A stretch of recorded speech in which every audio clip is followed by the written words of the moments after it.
The following contest is the Royal Rumble match. Now, the two superstars that drew number 1 and number 2 will start the ring at the same time. Other superstars will join in the order they drew. This will continue until all 30 superstars have entered the ring. Eliminations occur when you are thrown over the top rope with both feet landing on the floor. The last superstar in the ring will be declared the Royal Rumble winner and will go on to face the champion of their choice at WrestleMania!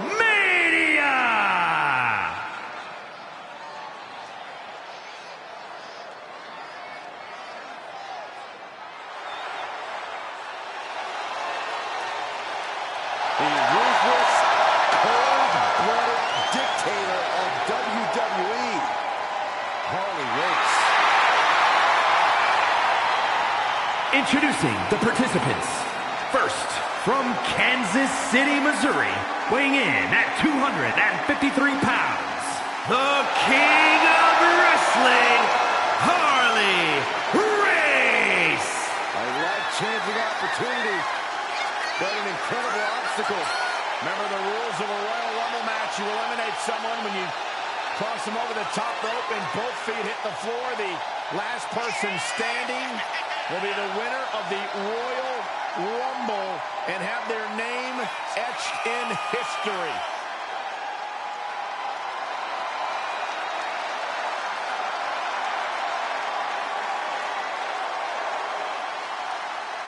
Look at the majesty in all his splendor. An athlete beyond compare.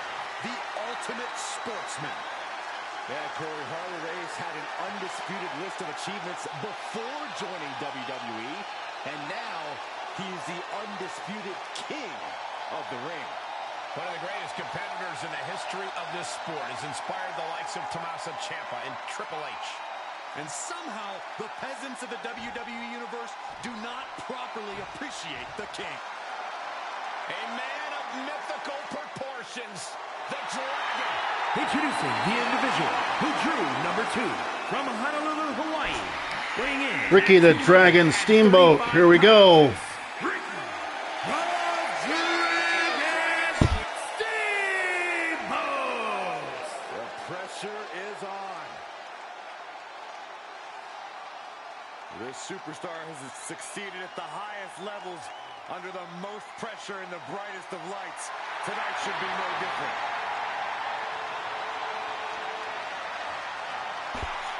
All right. Looks like we're having a little bit of audio problems as usual. Hopefully I got the kinks fixed out for you guys. Welcome to the Break Room Podcast. Friday Night Live is intact. We're going to do a little WWE live stream instead. Some of the boys are out right now. They're feeling a little under the weather. So I thought I'd jump on here, give you guys some content, do some Royal Rumbles on 2K, and talk about the fallout of WrestleMania 40, as well as we're going to have a very special guest join us here in a little bit on the chat. It's going to be author Stephen Bias, who is a longtime listener of the show, as well as a friend of mine for over a decade. So looking forward to Stephen jumping on here with us in a little bit to talk about pro wrestling. Stephen has been a pro wrestling fan for as long as I can remember.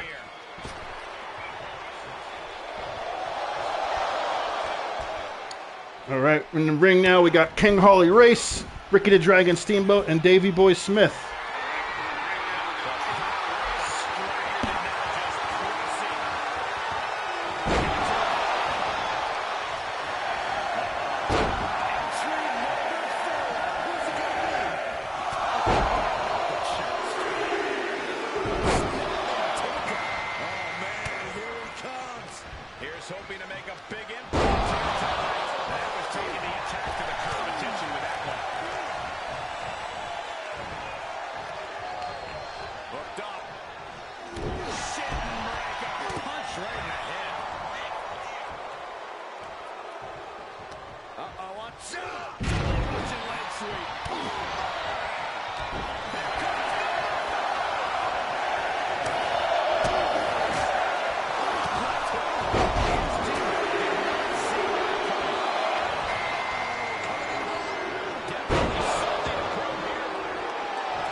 Who is coming out now? Tito Santana in there, going tooth and nail. There he is. There's my guy.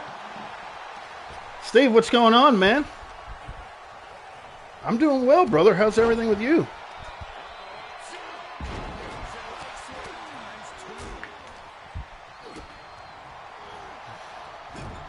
Yeah, they're feeling a little under the weather, so I figured I'd jump on here, do some Royal Rumble matches, and talk with one of my favorite people in the world about pro wrestling and catch up with you. Just for some context, Steve is an author. Steve is a longtime listener of the Break Room podcast, and like I said, he and I have been friends for over a decade. Steve is more along the southern state of pro wrestling, NWA, AWA, WCW, where I grew up watching the World Wrestling Federation. So we go back and forth and fight a lot about who's better, who's more over, who's the bigger stars. But Steve, it's really good to have you here, man. So let the crowd hear from you and give them a little context about what you're all about, brother.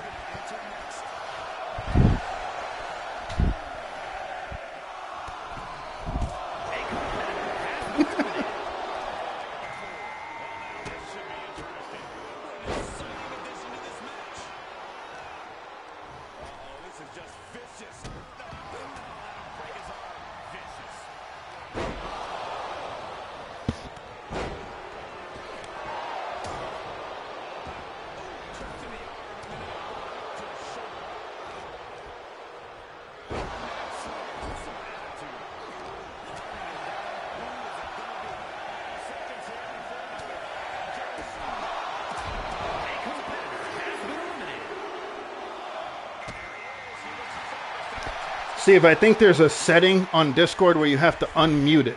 Because right now it's showing you up as muted. I can't hear you on the stream. Steve, I think there's a setting on Discord where you have to unmute it. Let me see what that looks like. Sorry that you've been talking out of your ass, but it's nothing new for you. Oh, yeah. See, I see your name. It says, had the mute sign on it. Give me some more talk.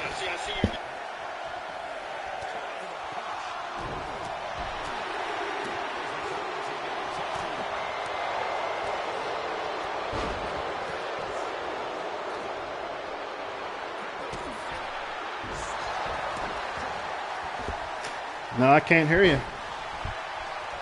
Is it because I'm on Discord on PlayStation and you just joined the Discord chat? Like, I don't know how this fucking thing works, but it's pissing me off.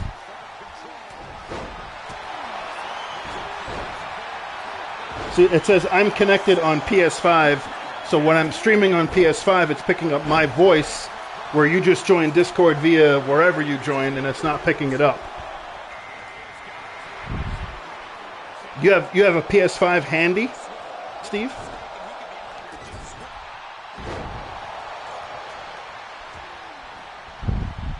Help, Pokemania.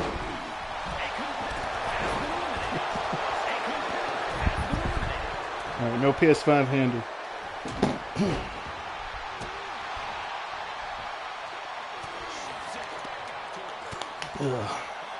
Well, Don Morocco's taken to Greg the Hammer Valentine right now. I'm going to go ahead and talk over this for a bit while you figure out your audio shit.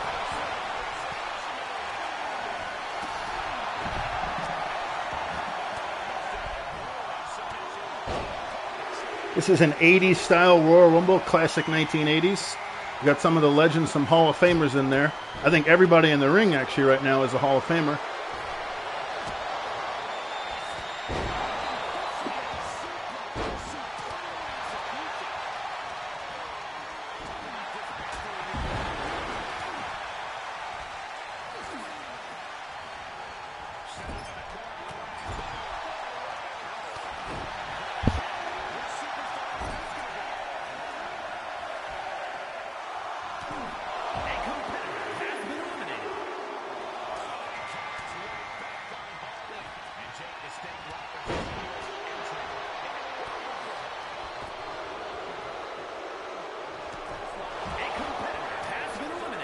Greg the Hammer Valentine just got dumped out by the Hot Rod.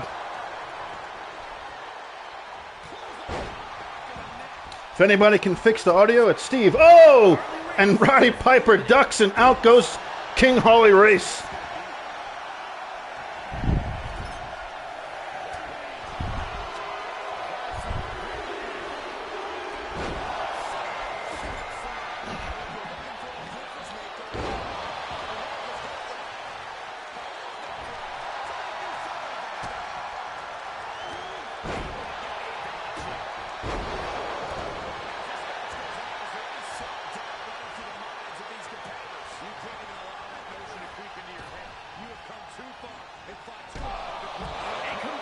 Piper on a tear right now. That's 4 eliminations for the Hot Rod.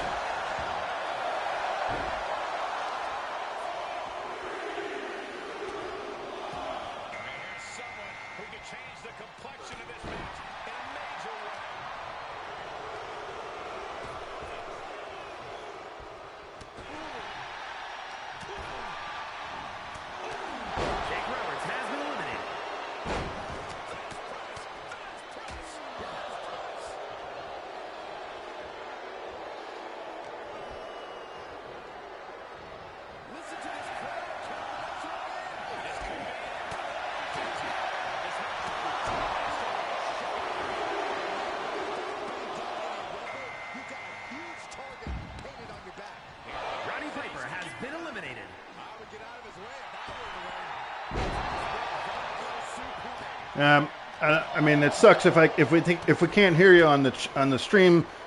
I can still hear you, so you can still talk to me and we can chat if we can't figure this shit out. I don't have a problem with that. Yeah.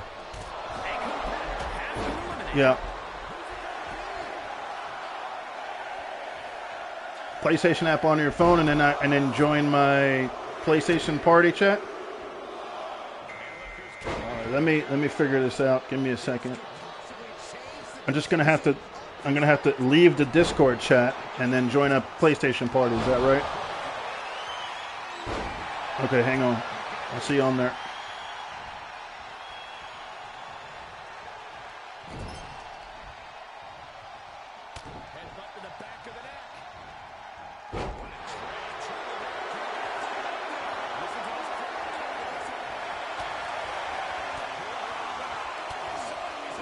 All right, bear with us, folks. We're going to swap out audio.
If this go ahead and this worked for us, if we're switching chats here, this way we can get Steve.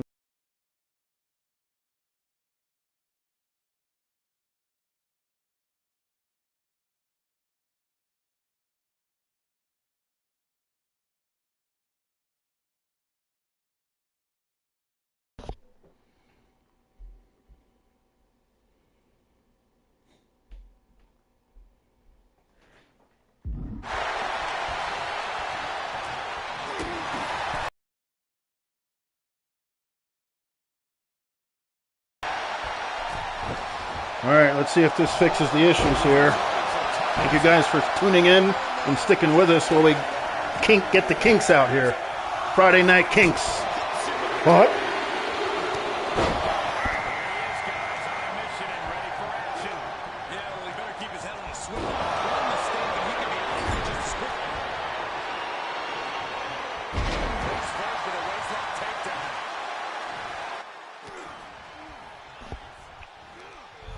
There he is. I mean, I can still hear you. I just want to make sure I can hear you on the stream. So go ahead and give me a rundown. Let me play some audio. Go ahead.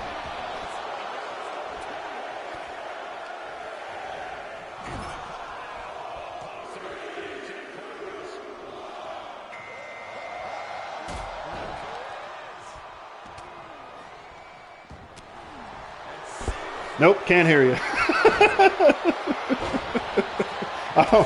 I don't understand. If you're streaming, maybe I have to include you into the stream chat. Is there a way to, if I'm streaming and you click my name, is there a way to include? Might be a way to include voice on stream. Man, you should know this shit. God damn it.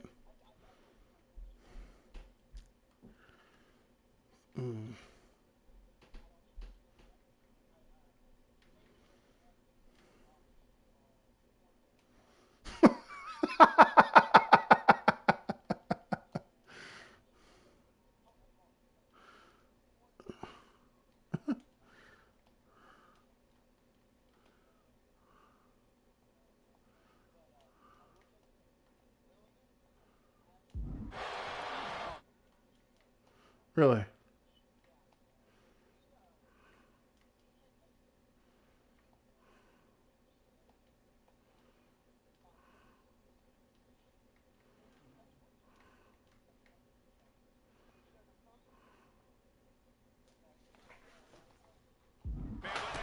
Yeah.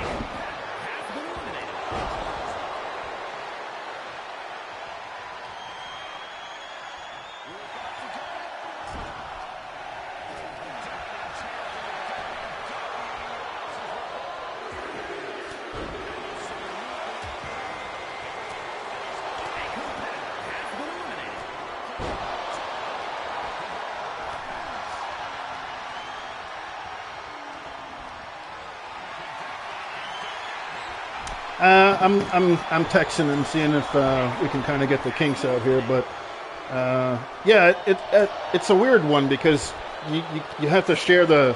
I don't know. I'm streaming directly from my PlayStation as opposed to when they do it. They usually do it, off of their PC, which then they can do it in different ways. So this is kind of like a poor man's version of jumping on stream on YouTube. So I'm just not sure if party chat is enabled, if you're allowed to do it, because you can hear my voice. I'm talking and I hear myself, but for some reason your voice does not come through. So that sucks, man. Cool to see that Lillian enjoyed AEW and you guys got front row tickets to that. That's pretty badass. Probably because nobody was at the show and it's fucking half empty arenas. 3,300, and how many does it seat? No. Real five.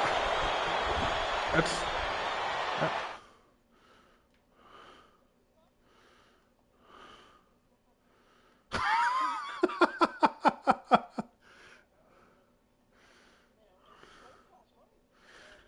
Yeah.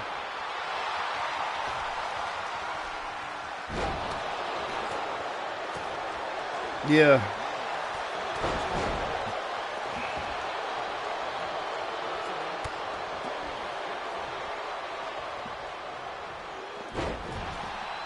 Did you see what what's his face said about Triple H? I mean, what do you think about that?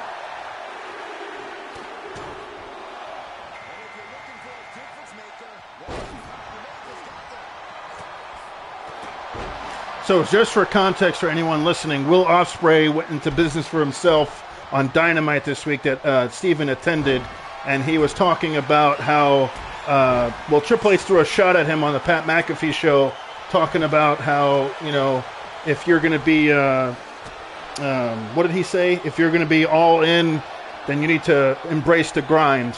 And then, yeah, he basically called him out for taking a lesser schedule and easier mode.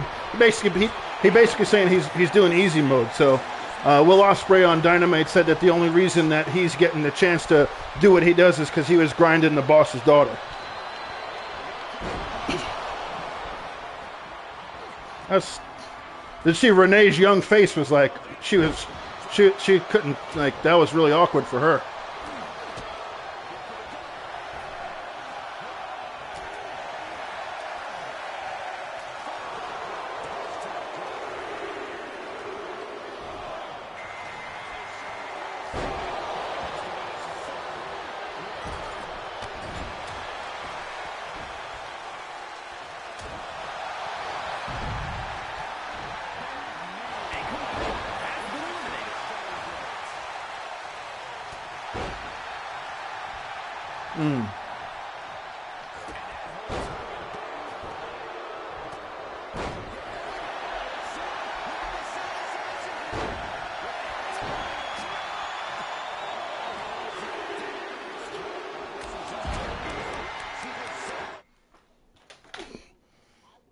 Hold on, there's a video. Let me see if I can.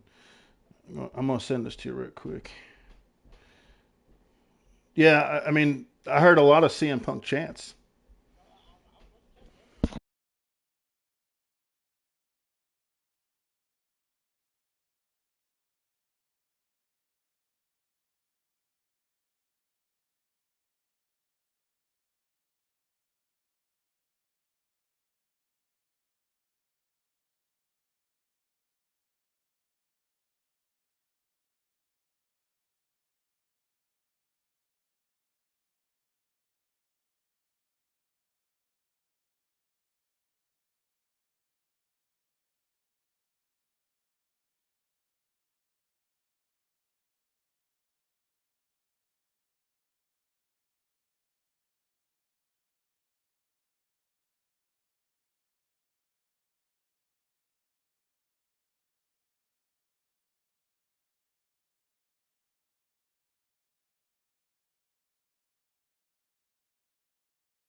You see where it says share your voice? Allow to share your voice. Are you following the thing along? Chat connection auto. See, mine says share. Allow to include your voice in other players' broadcasts. There you go, when you're in the party. Okay. Let me know if you're on allow and we'll test it out.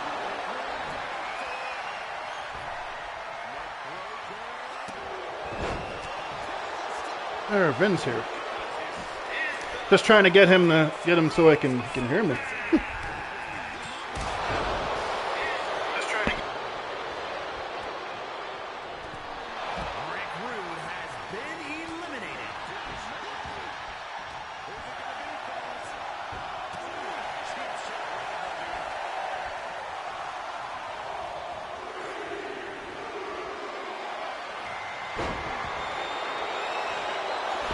See, I'm watching the stream right now, and they can't hear you either.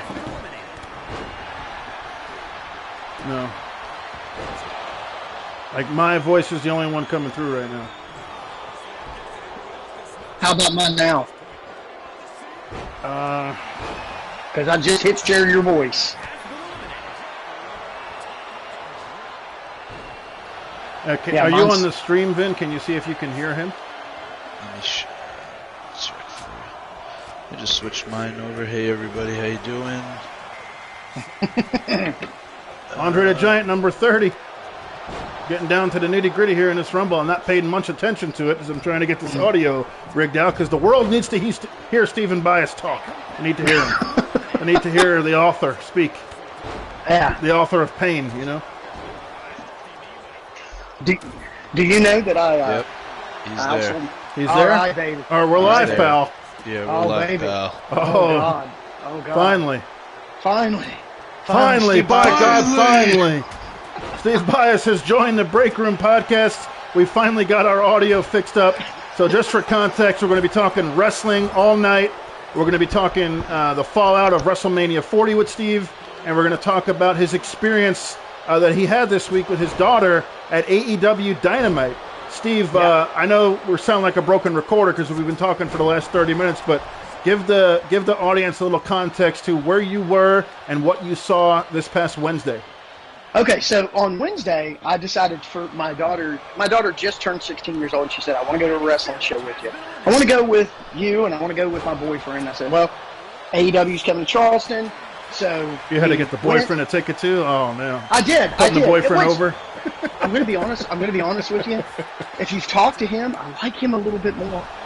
But, she said, please, so we get there. Right. We were sitting beside, we were going to sit on the aisleway.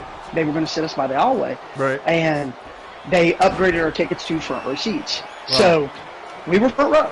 And so, the crowd is, the thing about West Virginia, when Mid-Atlantic Championship Wrestling was here, and then Jim Crockett Promotions, this is a very big hotbed. They get really excited. Even WWE live events that come here, which are the house shows, When they come here, people are jazzed. They're excited. That crowd was smoking. I mean, smoking. And then Adam Copeland fought Penta Zero. Lily was into it. Everybody was into it. Then it happened. Then they played the footage. Now, I've said this all along. Don't do it. Don't show the footage. Please don't show the footage. I did not want... Move on from him. Take the high road and just move on from him. He made the thing. CM Punk went on Helwani's podcast, and Triple H took the shot. You know what? Let your product stand on its own. And I think me and you've talked about this because, I grew up in WCW, NWA era wrestling. When Hogan and them left, and Brett took over, and Shawn took over, ratings went down. But the quality was there, and then eventually they come through it, and they came out the other side. That's what AEW's in right now. But if you look at the context of pro wrestling now, no one's wrestling like Hulk Hogan. They're all wrestling like Shawn Michaels and Bret Hart. So exactly. Something worked there. Yeah, you're right. No, you're right. You're absolutely right. But the point that I'm trying to make is, you've got to build your stars. Okay? And right now, Swerve Strickland is not a household name like MJF or Kenny Omega, who are both, they're hurt. They're gone. Adam Cole's gone. He's hurt. Let these people build up. Tony Khan is a billionaire. He grew up a billionaire. Shad Khan has all that money, and Tony doesn't understand, that you have to let things roll off your back. When they showed that footage, there was a very vocal, and all these people online that have taken a side. Right. They were chanting. They weren't chanting. They were chanting. They weren't. Yes, they were. They were chanting for CM Punk. That's and a it bad was look. loud. It's a bad look. It was loud. Okay. I think at that point they realized how bad they screwed up. Okay. Yeah, no all shit. Right. And then all of a sudden, I think Dave Meltzer has come out and said that, well, there was a fuck CM Punk chat that started. There were like 2 guys that screamed it. I was there. I was there. Okay, I was there. I heard 2 people scream "fuck CM Punk." Okay. After that happened, after they did that, they did the Will Ospreay thing, but you could feel it. They sucked all the energy out of the room. Okay, it was like a porno that finished and they kept the camera rolling. Let me ask you for context. They showed footage of CM Punk choking out Jack Perry from All Out in London in the Wembley Stadium. Yeah, they showed the confrontation. What was their point in doing this? Like, in your opinion, before they even aired it, like, are they just trying to draw like a shock audience, like Vince Russo? Are they trying to just, besmirch CM Punk's good name? Like, what was the point of doing this? What was their goal here? Okay, this is what I believe. Okay, now again, I'm not in Tony Khan's head because I don't do cocaine. But the point that I'm trying to point out is, I think that they really are trying to do this as an angle. Because I don't know if you know this, tonight New Japan Pro Wrestling is in Chicago. And Jack Perry got monster heat tonight. Like, monster. And it was a crowd of 7,000. And from what I understand, he got monster heat. Where were they? Chicago, Illinois. Okay. New Japan performed there tonight, and he got monster heat. Well, they're in Chicago. Right. And I know the Scapegoat shirt sold out. Here's my opinion, okay, of what Tony Khan got hurt, by this. He got hurt by it because CM Punk said, and did you watch the entire interview that CM Punk did? Yes, I did. Okay, Punk says Tony Khan is a nice guy. Yeah, but he's not a boss. He says that. Yeah, but he says he's a nice guy. And nice guys get all up in their feelings. You've seen it. Guys that sit outside the girl's window, why are you with my friend? You know what I'm talking about. The nice guy. The nice guy. Yeah. Okay, so the nice guy's there, and he's like, he got all up in his feelings. And they tried to turn this into an angle. It backfired bad. Now, here's the worst part of the whole thing. Like I said, they sucked the entire energy out of the room. Right. It was gone. Okay? When the Okada was doing the thing and Pac come down, okay? And when the Bucks interfered, the CM Punk chants were extremely loud. Okay? Now and you can see it on their faces. Go back and watch the show. You can see it on their faces. They were like, uh-oh. You could see it. Then Joe come out, which Joe and Dustin are going to put on, but my daughter had the greatest thing, and you couldn't hear it in the audio you couldn't hear it on the audio from Dynamite, but I was hoping when Dustin got knocked outside, Lily screamed at him. Dustin, I'm sorry. Yeah, Dustin. When Dustin got knocked outside, when Dustin went flying to the outside, Lily screamed at him, "We have finished the story at home." oh my God. And I was like, that was really, really good. That was really, really good. But I mean, what are you doing? You put on a show like that, and here's it. You've got Swerve Strickland, you've got Will Ospreay, you've got Okada, you've got Mercedes Moné, you've got Tony Storm, you've got all these great wrestlers. I'm going to say something now that I don't normally say, and I don't particularly agree with him, but all the shit that has been said about AEW, I think Eric Bischoff nailed it on the head. What did he say? He said they could have all these stars, they could have every 5-star match in the book, but it don't mean shit when you can't draw a crowd or sell out a crowd or garner, or make money or just make money in general.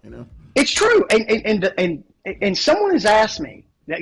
A lot of my friends have asked me, and a lot of people that I talk to online, they're like, "Hey, man," they're like, "Why can't AEW draw? Yeah, why are their attendance numbers going down?" And I got to be honest with you, I don't know. I think that the thing is, wrestling has never been hotter. So it's not like the state of wrestling is like not hot right now. Like wrestling is red hot. Yeah, it is. And I think the problem, Joe, that we're having right now is, and I know this sounds really funny, and I'm not taking a shot at Vince McMahon because me and you've talked about Vince before, and I've made points about Vince, but the point here is, right. Okay, wrestling wasn't good. It was good for children. John Cena, stuff like that. When they pushed Roman in the beginning as the next John Cena, and I think people were looking for an alternative. Okay, well now there's an alternative, so people started watching. But then all of a sudden the Bloodline hit. Cody left and came back. Gunther blew up. Sami Zayn's story was really good. Kevin Owens, Randy Orton. They're back. Doing a new generation style Royal Rumble since we did an 80s one. So we did an 80s, now I'm going to do a new gen, then we're going to do an Attitude Era, we'll do a Women's Rumble, and then we'll do an all-time Royal Rumble. But go ahead, Steve. State of pro wrestling. You continue. It's good. It's good again. It's good again. So that's the thing. It's good again. Wrestling is good again. Watching a WWE like SmackDown tonight. SmackDown tonight was incredible. SmackDown was great tonight. And they forward the storylines and stuff like that. And then you turn around. What do you think Tama Tonga, Haku's son, showing up and attacking Jimmy Uso, which was on SmackDown tonight? Fantastic. Did you see it coming? Well, did you see it coming? Well, I mean, I know that they signed him because they spoiled that a little while back, but I had no idea he was going to attack Jimmy Uso. Yeah, they're going to throw Jimmy out, and it's going to be Roman, Jimmy, and Jay versus this Rock, Sikoa, and, And I'm hoping they bring The Rock's daughter in from NXT. And dude, wrestling is fun again, and that's the thing that everybody keeps going away from is wrestling is awesome again. And my girlfriend hates wrestling, and she's been watching it for the past week. Like WrestleMania 40, drew her back in. We took her to Raw at Barclays Center in Brooklyn before WrestleMania, and she had a great time there. So we got a lot of people on the show right now. We got a lot of people watching. And a lot of people have said that from watching our podcast, they gained either new interest or we've re-interested them in pro wrestling again. Mm-hmm. Yeah, well, they should have never left. Punks. But you don't leave. You don't leave when the chips are down. You don't leave when the chips are down. Well, I mean, pro wrestling was red hot in the 90s with the Attitude Era, and even in the 80s if you're that old and you grew up in the Hulk Hogan Macho Man era. But I think pro wrestling is slowly starting to become cooler again. And it needs to get edgier. It needs to get the content that The Rock was kind of doing where he's, being loose-lipped and saying whatever the fuck he wants. I think that's the kind of pro wrestling that's going to propel them to the next level. If Austin would have showed up at WrestleMania 40, if it wasn't the Taker. We could talk about that. I did call out Taker Austin Cena at WrestleMania. My thing is I was expecting Austin to confront Rock, but that never happened. I guess they just couldn't get the deal done for Stone Cold, but here's where I'm going to call out another prediction for you. If we have Rock Roman next year, I suspect that the Bloodline is going to attack The Rock. And I think Stone Cold will come out for the save next year's WrestleMania. I hope you're right. I hope you're right. Stone Cold should be involved in some way or capacity in every WrestleMania because, listen, I love The Rock. And dude, he proved again the whole final boss thing. Okay, he proved again, just like he does every time he ever touches a microphone or steps in a ring, that he is so beyond everyone else in this business. Yeah. There's only one person in my mind that eclipses him when he walks through the curtain. And it's Steve. Steve should be involved in everyone, period. And he should be involved in some way, backstage vignette, something at every WrestleMania. Pretty surprised they didn't have Hulk come out. And I mean, maybe the crowd just would have soured it, but Hulk was there doing autographs, really overpriced autographs, $300, brother. You know, they'd have booed him. I think the crowd would have booed him. I think the crowd would have booed him a little bit too, or he would have got mixed reaction at the least. Yeah, very, very mixed reaction. Very mixed. Look, man, I don't know. But you talked about the 80s, and that makes me feel really bad because I was sitting there thinking the other night, because when we talked about me coming on here, my first wrestling event that I went to was at the Huntington Memorial Fieldhouse in 1978. Woo! Jesus, you supersede me. Yeah, 1978. I went with my uncle. Yeah. And I'll never forget. I'll never forget that, man. It's just, and that's why I love Greg the Hammer Valentine. Because he was always coming through here. And it's the first time my uncle let me say motherfucker, because I got to say it to Greg. You motherfucker, Valentine! I do. I love pro wrestling. I always have. And that's what breaks my heart is because I see a lot of tribalism online with AEW. There's a lot of WWE fans that just trash that company and trash them so bad. Well, you know, they started out really hot. They started out, you know, as like this upstart grassroots promotion that was supposed to be an alternative to what WWE was doing at the time. And what WWE was doing at the time was not very good. Like, their show wasn't good. John Cena was on top. Roman Reigns, we were kind of in the middle of a pandemic, kind of going through it. And the product wasn't really good. To be honest with you, WWE's product really didn't kick it up until Cody got there. I hate to say it, but Cody, like, for us on the show, on the Break Room show, Cody is the reason that we are talking pro wrestling till this day. Like, if Cody didn't show up at Mania in, you know, WrestleMania 38, I don't know that we're streaming this much pro wrestling or talking about this much pro wrestling. Like, he reinvigorated our interest and re-sparked a resurgence in pro wrestling. It's Cody. Yeah, you guys. I'll jump in there and say we would not. There's 0% chance we would be talking about this if Roman was still the champ. If Cody didn't come back at 38, like Joe had kind of, Joe gave us the background on Cody before it happened, and we were just kind of, it was one of those conversations we'd have sort of in between everything else we were talking about. And then it was like, oh well, let's if he's going to actually return, and this kid is going to be back, the son of Dusty Rhodes is going to return to the WWE. Let's live stream it. Let's jump on. Let's see if we can catch our reactions if he does actually come out. And when it hit, and we popped, the audience popped. I've watched the footage recently, and it's just it's definitely a wave we've been riding since for now. 3 years, going on 3 years now. It's been a hell of a ride with him. So, yeah, no way we'd be talking about wrestling without Cody Rhodes. Yeah. Yeah, no, I get it. But that's the deal, though, Steve. Like, AEW was supposed to be the alternative to what the product that they were putting out. And they started out real hot. They had some really hot pay-per-views. They brought in all the right guys to kind of start it. They had Jericho, I'm still calling him Dean Ambrose, but whatever, and then they brought in, CM Punk and Bryan Danielson. And to me, AEW kind of took the reins a little bit there. Like, they were hot for a moment. And they just kind of started to settle down once Cody left, and then Jade Cargill, and then this shit with CM Punk. Like, it really fucking soured the fan base because the fans were really hyped for Punk when he came there. Oh, dude, I remember watching Rampage. Okay, and were we together watching that together? I think we watched the pay-per-view. Like Well, no. He came out on Rampage. If you remember, CM Punk came out on that Rampage from Chicago. They called it the last dance or something like right, that. Right. And when he come out, we were like, oh my God, they really got him. They really got CM Punk. And Punk's promo, and then he had the match with Darby. We watched that together. Okay. Then he started the feud with MJF. That was awesome. Oh my goodness. Yeah.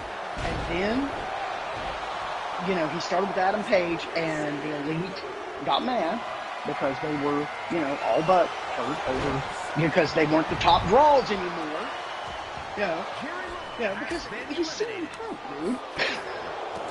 AEW also has been plagued with injuries. Like they have had injury after injury after injury. Yeah. It's. I mean, it sucks. But here's the thing. Okay, I just like it that boys have another place to go make money. You know, take Tony Khan for all his money if you have to. You know, take him for everything. You know, make your back. You know, but it's nice to see WWE back. It's nice to see Tripp. Because Vince constantly, like what he did with NXT 2.0, when Vince would do that to it, you know, Vince was always promoting and hiring and firing and running. You know, it's nice to see Triple H take his throne, and, you know, take his throne there and be at the head of the table for the creative and stuff. It's nice. It's nice to see it. So. Steve, talk me up about your reactions to WrestleMania 40, because we hadn't got to do a podcast since WrestleMania 40 kind of aired. And I know a lot of you were in the chat during WrestleMania while we live streamed it, but let's hear it from you, Steve. What did you think overall of WrestleMania 40? And give me a letter grade. Night one, up until the main event. And I really want to say that this is why you don't. This is like doing a Super Bowl in New York. Okay? You got to be careful when you go up in New Northeast. I think it was like 30 degrees. The crowd really was. And wrestling is a performance art. You know, crowd's got to get into it. Boom. Yeah. Boom. Yeah. Crowd wasn't that into it. Now when Rock and them took off, okay, night one was incredible. You know, the way they ended night one, especially, and it was the right call. Rocky going over, making it look like Cody has no shot. Yeah. Night two was fantastic. Was absolutely everything WWE is. Was the main event a little overbooked? Yes. I don't care. It was fun. Wrestling's supposed to be fun. The main event was fun. For 50 minutes, I was on the edge of my seat. It was the greatest thing ever. I got to say this, man. It's just looking back at it. Looking back, WrestleMania 40 was an A, across the board. Yeah, across the board, and it's. Yeah, I would go 4.5 stars. I would also say an A. I agree with that. Yeah, it's an A. It's an A because they went all in and just, you know, if Austin would have showed up, you would have never convinced me it wasn't very strong. Yeah. Yep. But the point is, Rock looked great. Roman, and I know that I think Ben talked a while back. He asked a question, which I couldn't really talk about in the chat, but he asked why I'm so on the Roman train. Why Roman's getting all the flowers and stuff. Roman was fantastic in that match. And I know you can't stand when a champion doesn't fit. Okay? But I've always subscribed to the less is more thing. Like when Roman fought Sammy in Saudi Arabia, it's like Roman puts on really good main events. And Roman really can captivate a crowd. I think Roman's fantastic, and I thought Roman was absolutely off the page. Cody was great. Yeah, I do think Roman did a great job of drawing some heat by putting away the table, and his facial expressions were really good. My problem with Roman is he has a really limited moveset. And that's not really what they're looking for in WWE. They're not looking for you to do Dean Malenko stuff or, you know, AJ Styles. They're looking for someone who can do a couple of things and draw the crowd in, and he does that perfectly. But, you know, I just don't know why he would defend the title less than 60 times in 4 years. I mean, that's blasphemy. That's unheard of. He was an absentee champion. Nobody in the history of pro wrestling has defended the title like that. You know, it's unheard of. Yeah. Seth Rollins in a year or less than a year defended it twice as much as Roman did in 4 years. So my whole thing is like, listen, you're paying expensive money, like the tickets to Raw. You know, we spent at least $500-600 to go down there, and this is like going back a year ago. He probably wouldn't be at that show if it wasn't for The Rock and the WrestleMania buildup. Like, how many shows has he no-showed or not been to that the fans wanted to see him and they didn't get a chance to see the champion? You know? It's just unheard of. So I'm really happy Cody's a champion. I just hope he hangs on to it for a bit. I hope he's not like a SummerSlam and done or Survivor Series and done. Like, I want Cody to have a nice long run, and I want him to get rid of that fucking title and bring out the Winged Eagle, because he's been talking about that too. He talked about it on the Pat McAfee show, where the crowd started chanting Winged Eagle, which I was like, holy shit. Oh yeah. That's my favorite belt. Oh yeah. Oh yeah. I feel like we're back. You know when they held Brett up at the end of the event? That's exactly what I said on the show. WrestleMania 10. That's exactly how I felt. That's how I felt. Mm-hmm. And that's something that we kind of needed. I don't think they're going to take the belt away from Cody, but I tell you what, don't pop it early. If Cody's going to feud at 41, it needs to be Gunther. It's got to be Gunther, because Gunther's great. I agree with that. Great.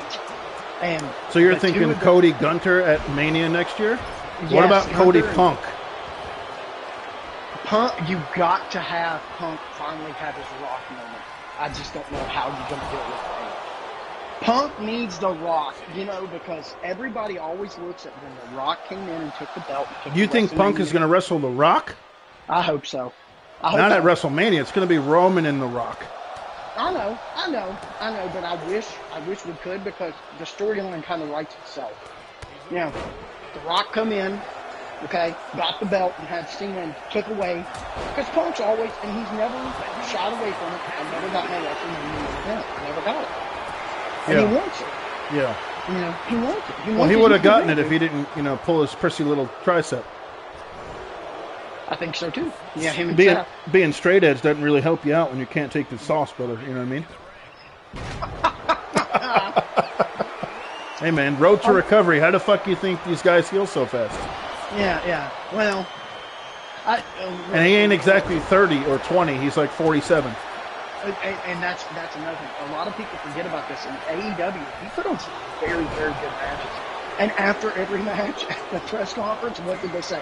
Well, Punk's going to be out. Yeah. I really hope MJF shows up in WWE. But my concern is that he is kind of small. And he's smaller than some of the normal guys that are small. I don't know how well he'll be perceived in WWE. He's still with AEW. He's still. I don't believe for a second that he did not. Hell says the only Mania disappointment was Gunther dropping the title. B+. Hells, I will say that I expected Gunther to drop the title because they want to get him off of the Intercontinental title and start to move him towards the WWE Championship. So I think you'll see Gunther move up a notch, and he'll start feuding with Cody, or he'll start maybe with the draft happening. He might go over and wrestle for the other title with Damian Priest, Drew McIntyre, like those guys. So they had to get the Intercontinental title off him. He's already the longest reigning Intercontinental title champion in history. He beat the Honky Tonk Man's record. So you have to elevate Gunther and move him up. Mm-hmm. I watched the other night. I was because me and you talked about this before. I get insomnia. That's why I write books, is because I can do it at night. I watched the competition of when he was Walter. Yeah. Okay. And it was kind of like the Interstellar thing where, Matthew McConaughey's crying. I'm sitting there crying at these poor guys that are getting their chests caved in by. He is vicious. I love that guy. I absolutely love that guy. He is such an old school wrestler. And it's beautiful to like a Davey Boy Smith. Old school Davey Boy Smith. The one that, that you could wring water out of his muscles. Love. Yeah. I love Gunn. Okay. So SmackDown tonight had some 6-0. The Undertaker's got Bam Bam by the throat. Undertaker's going to dump out Bam Bam from the Rumble with a choke slam. Oh, my God. Oh, Big Daddy Cool Diesel going after the Undertaker. So, Steve, on SmackDown tonight, you had 2 triple threat matches that will actually sync up to next week. You'll have a rematch of WrestleMania with AJ Styles and LA Knight again. And the winner of that will wrestle Cody in Backlash for the title in France. Who do you like on that? I'm going to go ahead and say AJ Styles. Yeah. AJ Styles. AJ Styles and Cody's. Yeah, it has to happen. They're so good together. Yeah. And here's another thing. No, this is just like what my daughter did before Dustin Rhodes. Okay. We have finished the story at home. Okay. All right. LA Knight, while I know that there are people out there that truly love that guy, okay, and I get it, you know, hey, yeah, but we got The Rock back. We got The Rock at home. Or The Rock from Wish. We don't need that. We have The Rock. The final boss is here. We don't need the LA Knight reminds me of like a created wrestler, and the created guy who made the wrestler is a big Stone Cold and Rock fan. Like, he walks like Stone Cold, talks like The Rock. He's got catchphrases like The Rock and Stone Cold, where Stone Cold will say, and LA Knight goes, nah, you know, and then the whole, what, like, he's good. He, you know, he's definitely found his niche, and I think the merchandise alone for him is what's, you know, triggered his popularity, and the fact that they're, you know, elevating him on TV is because his merchandise is selling, but he still comes off really cheesy and really like, almost like a, you know, a Walmart version of, you know, the Attitude Era. Yeah, he really is. And you know that he's never going to be able to do what needs to be done to kind of get him over that hump with the crowd. He's never going to be able to do that. And that's the problem with LA Knight. And I know there's kids out there that love him. It's just like, you know, I know that you walked away, me and you talked about this before, you walked away during Cena. Yeah, well, for a brief period. My wife's little brother is into wrestling now, so I was there through the Cena era and stuff like that. I was with all that stuff, so I got to see how Cena captivated all these little kids and all that stuff. So I have all the respect for him in that aspect. I hope Ric Flair wins this Rumble. Well, you got Doink the Clown coming in there now. Hey, listen, Matt scared me. Ric Flair and Davey Boy going tooth and nail. You know, that's something I wish you guys would talk about on the podcast, is the dark side of the rings. I really wish. Only me and Chris have watched them, so we definitely should talk about those. If Vin would watch, Vin would like it. Vin would like them a lot. Oh yeah, because it's just. And Rob would like them too. I think Rob would. Well, Rob would like it because it's like a car wreck that you can't look away from. Yeah. I mean, Rob would be like, yeah. What was that last episode? I don't know who that guy was. Colt something?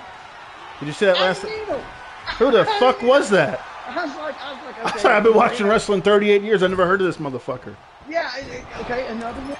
You know, I'm sitting there and I'm like, man, there's so many great stories that they can tell on Dark Side. Yeah. And then they did the Earthquake one, and I was making fun of that all the way up until the night it showed. And I watched the Earthquake one, and it bothered me the most. Yeah, John Tenta was a good dude. He was a great dude. I had no idea how awesome he was. But again, going back to it, you know, oh my God, the model. Rick the model. He's taking it to the Doink the Clown with the big boss man. The model. He was at a house show in Huntington, West Virginia when the model came out. Now, you know me, I cheer for the Brits. And Rick Martel takes out Doink. I got a lot of new generation guys in here. Oh, Steiner suplex on Flair. See, me and you can actually talk about this. Okay, so Rick the model. And Vader takes out Davey Boy. I'm about to act, right? And the model comes by. Yeah. You ever spray that stuff near you? The fucking arrogance? No. Dude, it literally, I really think it was like, you know, the fart smell things you got at Spencer's? Oh my God. Yeah, it really smelled like that. Dude, I still. That's hilarious. He sprayed that at me. I swear. Oh, there goes Flair! Vader took out Flair! It's Vader time. Vader going nuts in there. That ain't right. Your guy, Ric Flair. That's not fair to Flair. Right. That ain't fair to Flair. That's not fair to Flair. Unless this is setting up an angle, this was a mistake. I'm going online. Oh, here comes a big man. Here comes the big nasty. Steve, why is Psycho Sid not in the WWE Hall of Fame? Is he not? No, he is not. Well, let's be honest. Neither is Rick Martel either. Okay, I'm not being rude when I say this. Sid, I love you. Please don't come to my house. But could he string along enough sentences to have a speech? I mean, could he? If you write it for him, you could do it. Yeah, we're live, pal. That's the famous "We're live, pal." We're live, pal. Sid, people, you know, I know about the softball thing and stuff like that. But Sid, and for context, Sid really likes softball and would rather play softball than pro wrestling. Yeah. You know, but Sid put on some shirt. And I mean, my headline name. He had one there. Twice. Give him his flowers. He's had two main events at WrestleMania. Yeah, give him his flowers. Give the guy his flowers. He deserves it. Now, Vin was a big King guy, right? Chris loves the King. Chris is a big... Is Chris in the chat right now? Oh, he's here. He's here. There goes Shawn Michaels. Speaking of Chris, the big boss man has dumped out Shawn Michaels. Chris, go ahead and...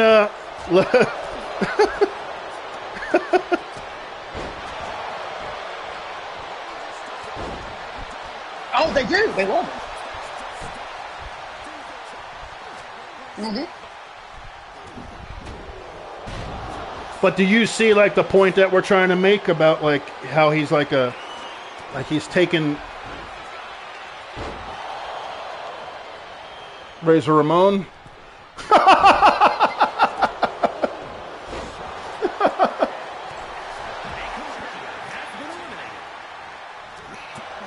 But he's like blatant, Yeah.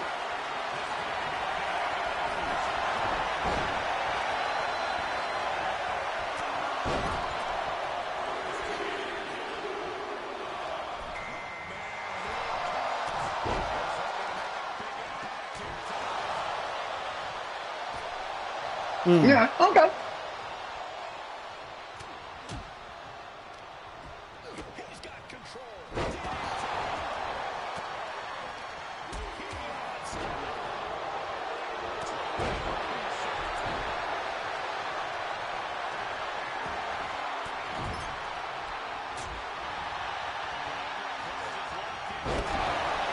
Well, do you think he'll get matched with Cody in the next pay-per-view? Or do you think it's going to be AJ?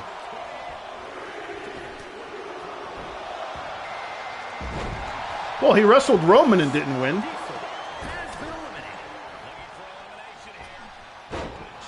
It can't be. He can't beat Cody. He's not going to beat Cody off the rip. God, no.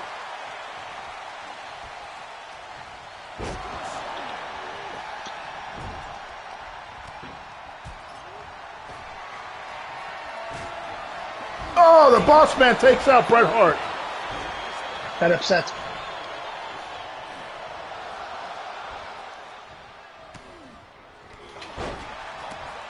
He might have a little run, but he's not gonna be a long champion. I just don't see him being like a year-long champion. He might hold it. He's going to lose to Cassie Castle or Clash of Castle. He's going to lose to Drew McIntyre in the Castle. When is that? It's right before SummerSlam, and it's in Glasgow. Oh my God! Scott Steiner just killed fucking Psycho Sid again. Did you see that? Oh, that's in Cleveland. So, that's in Cleveland. That's in Cleveland, Ohio, baby. You can get to that show, Steve, can't you? I'll go to that show. I bet I go to that arena. I can tell you what, and I hope the main event disappoints me, because every time I go to a Browns game, I leave there upset, almost in tears. So, I can, I think Cody versus AJ makes sense. I think AJ's done a great job as a heel, and he's jacked as all. And I did like the finish tonight where he did the Styles Clash off the top rope onto Kevin Owens. I thought that was a great finish. I thought that was awesome. I think AJ can really show the audience what Cody can do, because AJ Styles can have a 5-star match with a broomstick. So I really hope that they have a longer program than one match, because they are two former Bullet Club leaders. So I think they can play into that. DDT, Jake the Snake on Rick Steiner. Both Steiner brothers are down right now. This Royal Rumble's been crazy so far. Now, I said this in the chat a while back, when I was talking to you guys. How the hell is Rob from New York and had never went to a Vince McMahon production? How did he avoid that his entire... I think Rob has been into house shows. He's never been to a live pay-per-view or a SmackDown or Raw. Okay. Now, I know you texted me after the Raw and told me you didn't like the main event and stuff like that. Did the rest of the group have a good time? Did they have a great time? We had a great time because we were all together. We were with our girls, and they had a great time. But the show itself, if you remove The Rock from the show, was not very good. The matches that they put on just didn't really didn't really propel your interest for WrestleMania. They were kind of like guys who were not going to be at WrestleMania showing up on the card. And for me, I thought having Seth come out and interrupt The Rock made no sense when a couple nights before it was Cody who got his ass kicked by The Rock. Cody should have started the show and come out and talk shit about The Rock and challenge The Rock. And then it just he came out and he fucking got his ass kicked again. You know?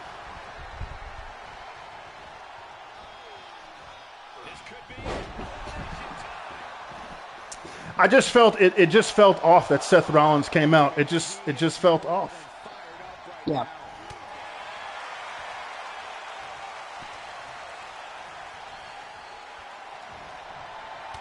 Well, did you hear what Paul Heyman said tonight on SmackDown? That he said that Roman Reigns made an error because he chose to finish the story with the Shield rather than to hit Cody with the chair. He hit Seth Rollins with the chair. That's great storytelling, by the way. That's long-term storytelling. What, 12 years? Yeah, really long. Yeah, long-term storytelling. They need Dean back. They need John to come back.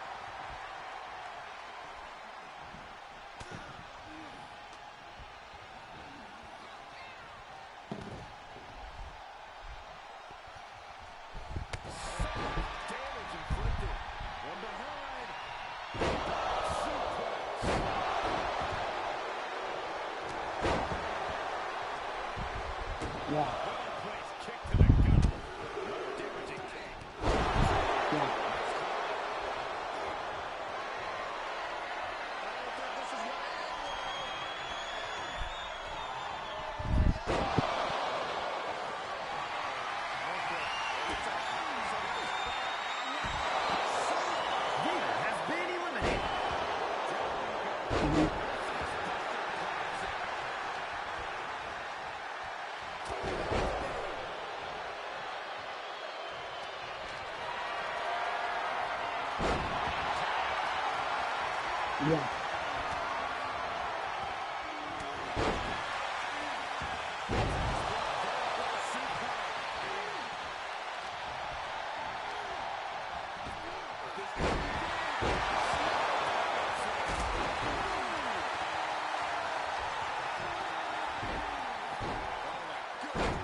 Yeah.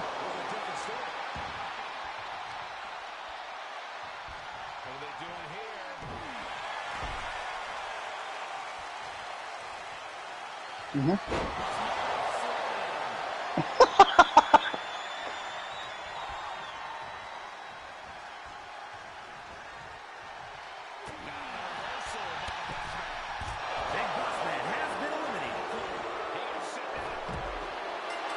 Road Warrior Animal wins the Royal Rumble. If you had him on your ticket stub, you probably won a lot of money. Now, you know that my friend, I don't know, tell Chris this, I have a friend that he writes wrestling, his name is Andy Wright, he writes wrestling biographies. And he wrote the Road Warriors biography, and he told me that Animal is truly insane. Well, he was. He was like that guy, the stories he could tell, and he when he was doing like stuff for the book, when he was going and making sure that the stories he was telling were true. Yeah, you know, he said he would tell me the most outlandish things. I would go look into it, and it was all true. Him and Hawk they were insane. They were insane. I love the Road Warriors. I don't know how you feel about them, but yeah, there's something. I didn't mean to interrupt you. I'm sorry, buddy, but no, he wrote that. He wrote that. I know. Well, I know why, but we'll just leave it there. Yeah, we'll just leave it there. But he wrote the Road Warriors. He wrote Booker T, and he went to write Scott Steiner's book, but Scott was so insane that he dropped out. He dropped out of he dropped out of it. It's because Scott's a monster. Scott We're gonna do an Attitude Era Royal Rumble next, and then we'll do a. Who are you playing as? Are you actually playing, or are you just letting them play through? The last one I let them play through, but I'll jump in on this one. Who you gonna play as? I got Austin. I got the Rattlesnake. No, be Ahmed Johnson. No, I'm not being Ahmed Johnson. I want you to be Ahmed. I'll put Ahmed in the Rumble. Be next to the Domination Ahmed.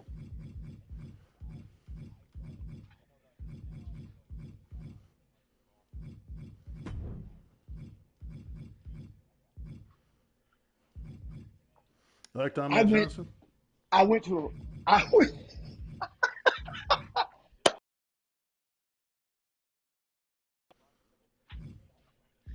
Yeah. I went to a Raw in Huntington, West Virginia that Ahmed, and when he was coming down the aisle for a match, I was like, he's already breathing heavy. This guy's trash. Yeah. I love pro wrestling, and a lot of shows that I get to do where I go and sign my books and I go and do stuff. Like you mentioned Eric Bischoff, there was a show in Flatwoods, Kentucky that I did a while back that Eric Bischoff was at, and I walked by and shook his hand. Yeah, because I like Bish. I love the old days. I love old school WCW. I love the NWO. That's what got WWF off their heels and had them swinging punches. I love doing shows with. I did one and Hacksaw was there. Got to talk to Hacksaw. I totally forgot. We didn't get to plug your latest book, Steve. We'll do that later. All right. We'll do that later. We don't need to do that stuff now. We got time. Well, we got time. I'm talking wrestling. Yeah, I'm talking wrestling, baby. If I only had time. He was incredible. He was incredible. By the time he walked out of there, people were if you didn't know who he was when he wheeled out there and came out there, by the end of that, everybody knew who he was. Everybody's like, oh, yeah, oh. It's like when they put Steiner in, when they put Scott Steiner in, and Scott Steiner stepped up the microphone. I think, Joe, were we watching it together? We were. Yeah. And we were like, oh, God.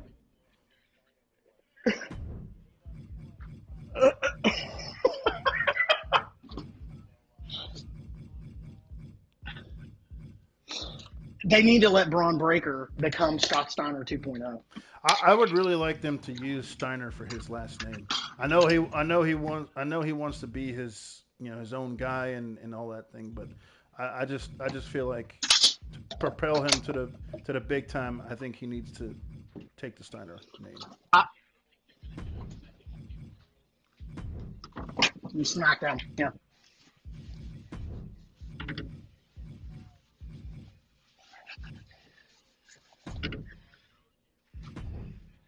Well, yeah, they talk about it all the time. Scott was, yeah. I wish they'd do something with him like that. Yeah, I'm watching who you're putting all in here. Yeah, I'm trying to get some attitude. There's not a lot of Attitude Era wrestlers in this game. I had a couple of ones that I've down. I'll put Shane McMahon in there. Why not? I'll put Shane McMahon in there. But I go back and I watch a lot of old school. I watch a lot of old school stuff because, and again, I watch stuff from the 70s, the 80s, yeah, the 90s. But the thing is, you guys grew up with the WWF up there. You had your larger than life characters. Mm-hmm. They literally would come through our town, Jim Crockett Promotions, like twice a month. Mm-hmm. And we had shows down here all the time. So I saw Rick and Dusty and especially the Road Wars, the Midnight Express. Jim Cornette. How are you not a bigger Cody Rhodes fan, seeing Dusty Rhodes your whole life? How are you? I just never got that, Steve. I don't know if you were trying to fuck with me and draw heat. I never understood the dislike for Cody. Okay, all right. I'm gonna go. I'm gonna try. All okay, right. I'm gonna try. All right. Cody, to me, is one of the best heels on the planet. Okay? Yes. If you go and watch his Bullet Club stuff, if you go watch his stuff from New Japan Pro Wrestling, okay, Cody Rhodes is one of the greatest heels I have ever seen. Okay, he really is. He is a monster heel. In AEW, when he took out here, he is the same character that he's playing now. Okay? I don't like that character. I don't like that Cody Rhodes. I don't like it. And the crowd in AEW did everything to try to turn him back into... All right, let's see who gets number 1 and 2. This is the That Attitude Era Monday Night Wars Royal Rumble for you guys. Okay. Is there WCW people in this? Oh, yeah. Okay. All right. All right. All right. I trust you. The two superstars that drew number 1 But, and number 2. it's out of New York. Well, this is a WrestleMania 2000 arena. This will continue until all 30 superstars But have entered no, the ring. I don't mind it, but the Cody that was like one of my favorite things was the Ring of Honor show when Cody comes out there and he's got the crowd just eating out of the palm of his hand, and somebody in the crowd screams out, "Where's your hot wife?" And Cody just stops and turns and goes, "Who said that? Who said that?" And he goes, "You guys want to see Brandy?" And the crowd pops hard and he goes, "You don't deserve to see Brandy." And he just ripped into them for 20 minutes. And it's incredible. He's so good as a heel. Now, do I dislike him? No, man. Cody comes from a great family. I'm glad that he got to do. Reynolds got to headline WrestleMania and is holding a McMahon belt. That's a big deal. Yeah, it's a big deal. But I just love I just love the heel Cody run, and I'm just hoping that one day we get to see that again, especially in WWE. Because he's so good at it. I hope so. Hey.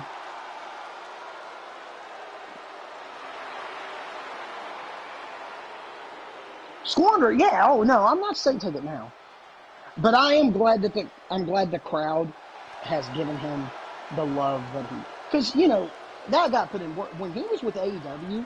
Okay, he would do like radio and TV, and then go on promotional tours. And radio star. And then he would do wrestling that night. He was the monster for that. That's why we're going to have Scott Hall and Brock Lesnar starting the Royal Rumble. Ooh. That's a guy that I always wish would have been involved in creative and done more at the end of his career was Scott. But Scott was just so good. He had a mind for the business. What do you think, Brock?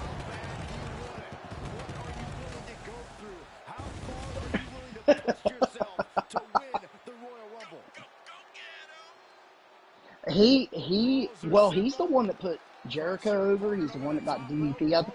My favorite, Eric Bishop.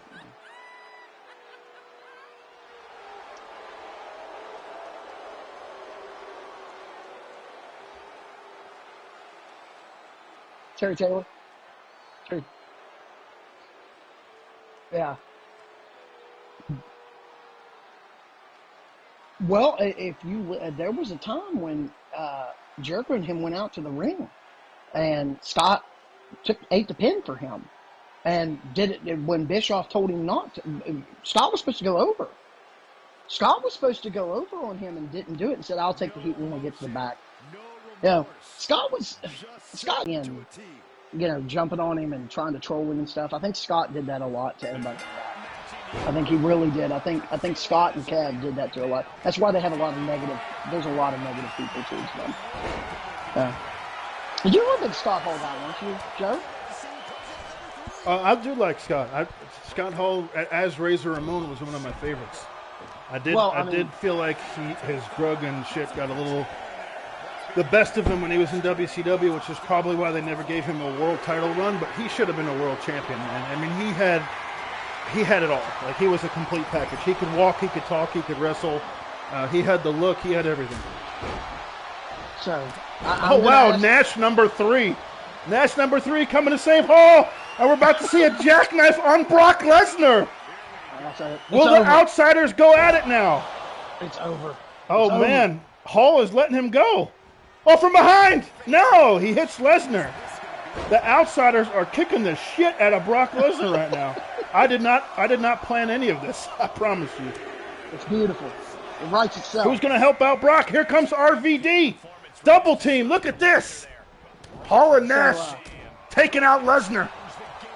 So I gotta ask Chris.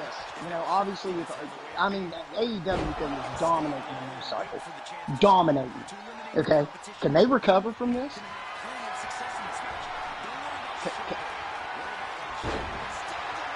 Yeah, can they recover from this? Because, I mean, CM Punk was in...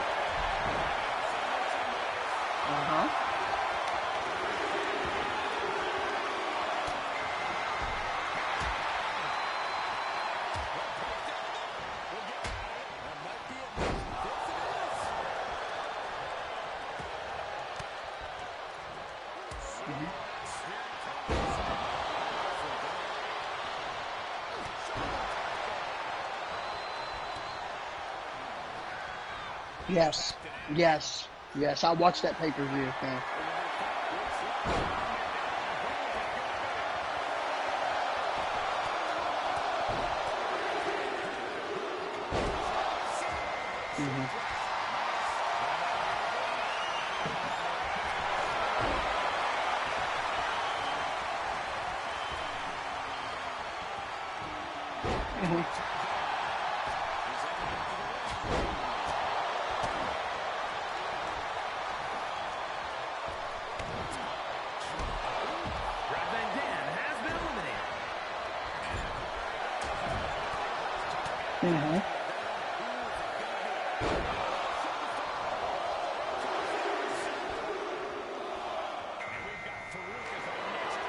Right, no, you...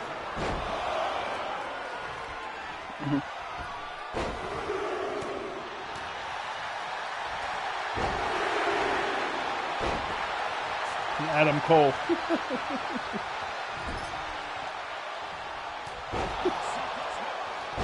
He's a meme. He's an internet meme. Yeah.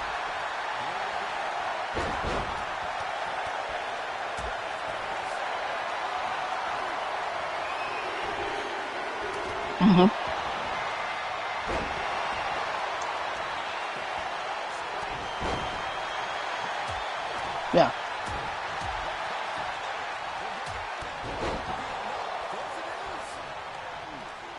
Yeah, no, you're right.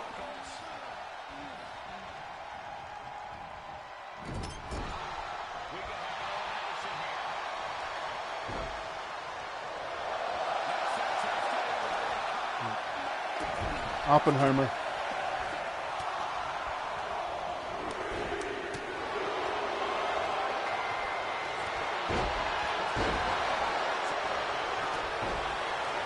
And look like a fool.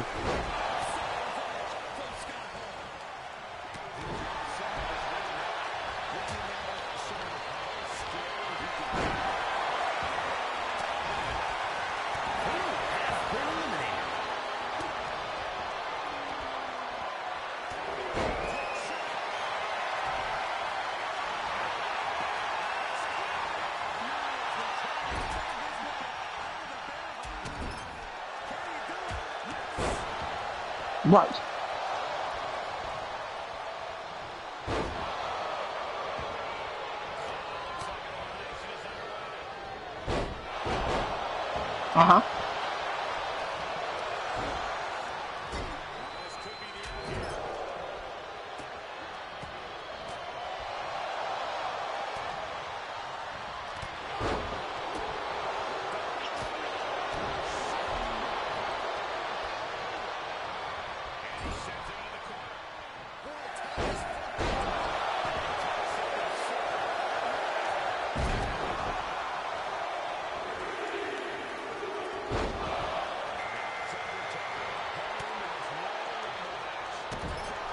Yes.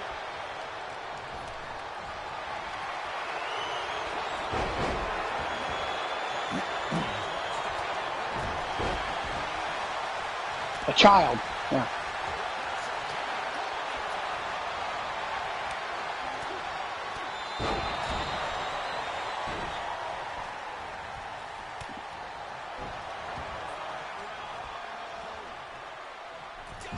It almost like it's almost it seems that they have gotten desperate.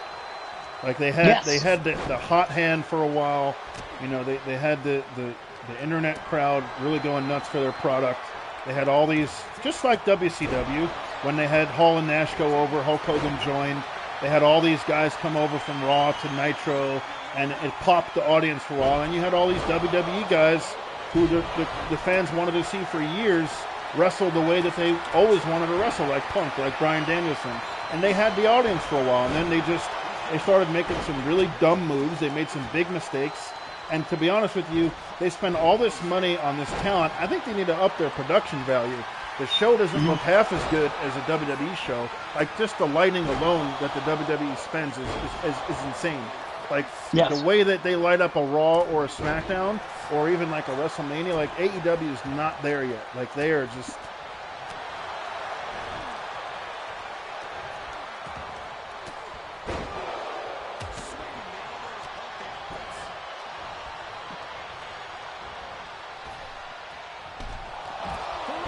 Oh, Scott Hall takes out The Rock.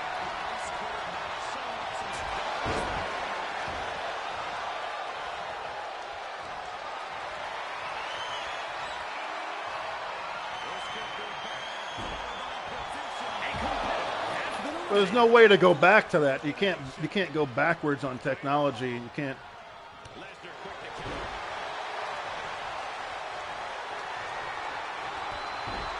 Yeah. If it's not done right, and there are instances where it's not done right, but if it's done right and there's a level of realism involved, and you got two guys in there that are actually laying it in, and they know how to wrestle properly, it will look right. Well, that's why ECW worked. ECW had that smoky bingo hall look because it was, but you had the product was just so good. And I agree with you. There's some instances when I look at WWE's product, especially when Kevin Dunn and they quick cut all over the place, and I'm like, stop, let me soak it in, you know. So I'm kind of glad that that AEW has that look. But going back to the main question, because Joe, the reason I asked him, Joe asked me that. The Outsiders have dominated this Rumble. Hall is still in there. They have dominated. Nash just kicked out The Undertaker. Can AEW recover? Recover in what way? Like, what do you mean? Okay. All right. Dude, they are getting, I don't know if you paid attention online. Okay. All the big YouTube channels they've made them a joke. Okay. Yeah. Twitter has lit them up. Even the hardest AEW, and you know me, I shield for AEW. Even I, earlier in this stream was like, that was shit. Was absolutely what did you pay for your ticket, if you don't mind me asking? Oh my God, Nash has got Shawn Michaels in a powerbomb, and he's taking him over the top. Shawn Michaels is gone. It was after they showed X-Pac in the ring now. Wow, DX taken out by the NWO. There goes X-Pac. If I was wow, Hall takes out Lesnar. Click is ruling the ring. If I was Edge, that's okay, buddy. That's okay. This is a really good one. But if I was Edge, he put on that opening match between him and Penta Zero was so good, and they screwed that whole show up. I'd have walked back there and slapped Tony Khan myself if I was him.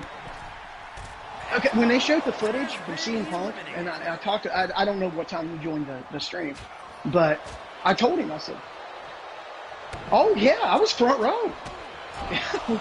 Yeah, we were front row, me and my daughter. We did, but that's okay. That's okay. The people watching, they're not doing nothing. They can listen to me talk. Listen to the silky sounds of my voice. But you should see his face. And the fact that I'm from the hills of West Virginia, and I don't have the deep, because I've got people in my family that got the Skull Mountain Dew thing going on. Yes. But no, anyway, we went to the show. My daughter asked to go, and we bought $69 tickets, which were on the rampway. And when we got there, the event was like, hey, we upgraded your tickets, and we were front row, hard side people. Okay.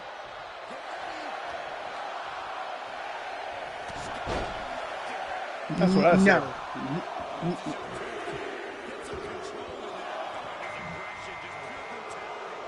Okay. Before you say that, no. We were hard side camera, which means the camera was with us. Okay, not the other side. What had happened is they were going to shoot a big angle with Joe and them, so they actually moved their seats. The people that were in the front row that got backstage stuff. So, because I asked, I was like, well, what about the people that... Colby asked us if we went to WrestleMania. Colby, we didn't go this year, but we did stream it live. I wanted to. And you can check it I out. begged him to. We did. Yeah, but Steve, go ahead and talk through your ticket experience there. So they give me the seats. I was my daughter was super hot. Ring of Honor kicked off the show, and like I told Joe, there were 3,300 tickets sold. West Virginia, the Charleston Coliseum seats about 5,000. Okay, so it had a really nice crowd. Okay, it had a very nice crowd. Okay, West Virginia crowds are very hot for wrestling. Even WWE house shows have an insane, just pump. When they started the Ring of Honor stuff, we got Action Andretti and Private Party. Crowd was really getting into it. Dynamite kicks off. Dude, crowd's fired up. We're supposed to get Joe versus Dustin at the very beginning. Swerve jumps him. Crowd's really into it. Whose house? Swerve's house. Everybody's going crazy. So now we get the Adam Copeland Penta Zero match. Dude, they tore the house down.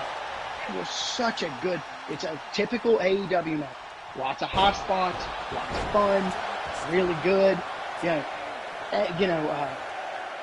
Adam Copeland comes over, goes over, crowd's popping, everybody's hot. Okay, do a couple vignettes, a couple other things, and it happens. They show the footage. And when they show the footage, and listen, Dave Meltzer and all these guys on YouTube that were screaming and yelling that, well, there were fuck CM Punk. No, there weren't. It was like two guys screaming, fuck CM Punk. Okay. When they showed the CM Punk footage, the crowd started chanting CM Punk. And they knew at that point that they had fucked up. You could see it. It sucked all the air out of the arena. It sucked the performers. It was awful. And then Osprey comes out and tells the grinding on Stephanie remark, which also made everybody cringe. Did you see that, Chris? Yeah. Made everybody cringe. Made everybody Speaking cringe. of Triple H, there he is. Oh, he's going to take out Nash, and Kane saves Triple H. Wow. There's some big hosses in the ring right now, Steve. That's a lot of meat. But, yeah. So, after that whole show felt off. And here's the thing, which you'll really appreciate this. My daughter is up front. And I wish they would have caught it on audio because they had the camera on.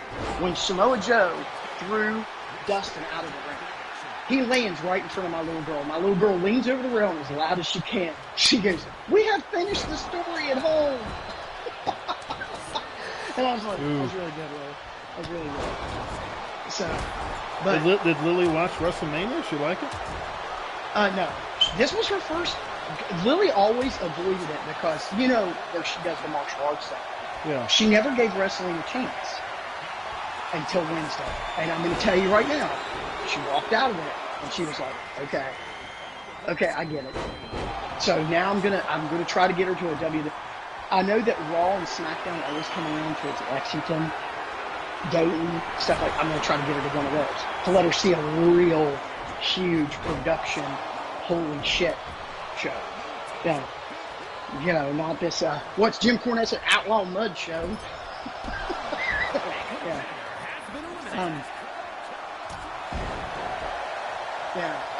All Friends Wrestling.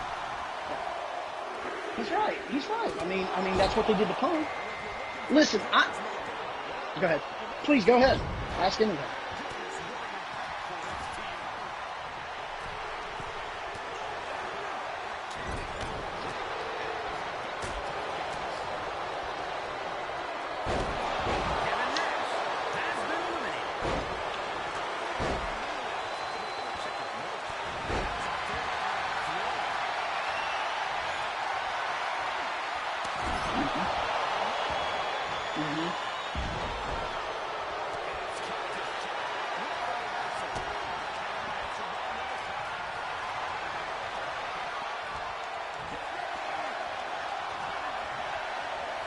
Yeah.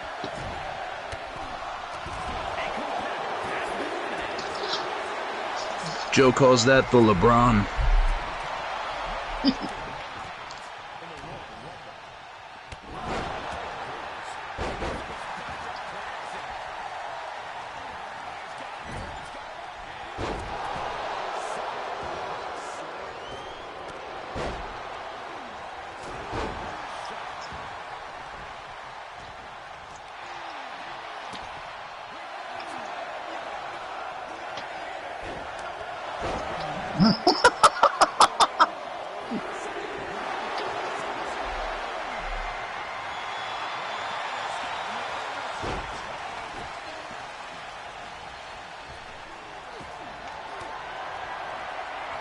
You're here to be entertained. It's not about, you know, their work-life balance, to be fair.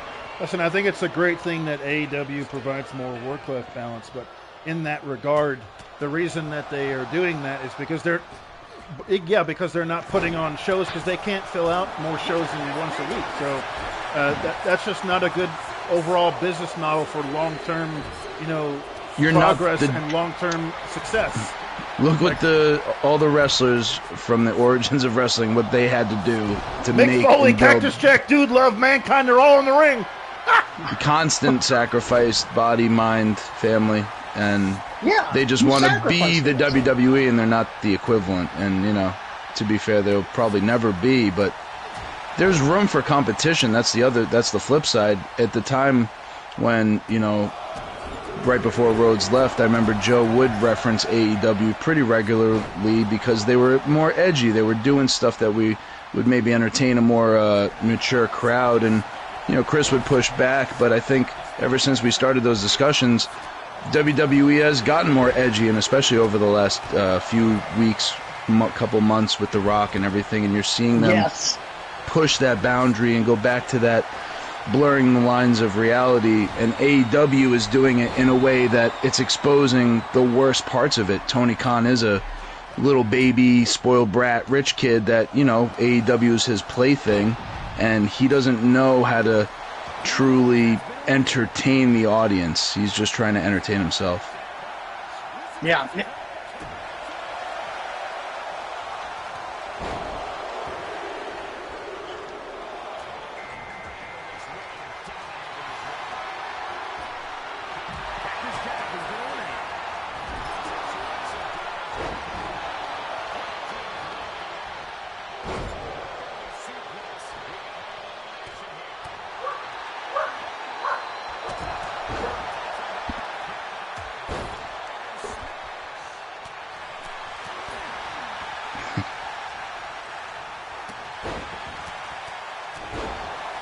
Oh, come on.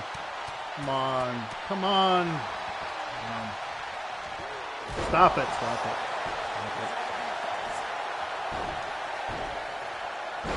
That was a long time coming, though. Triple H has been in power for over 15 years, dude. Yeah. He's been, he's,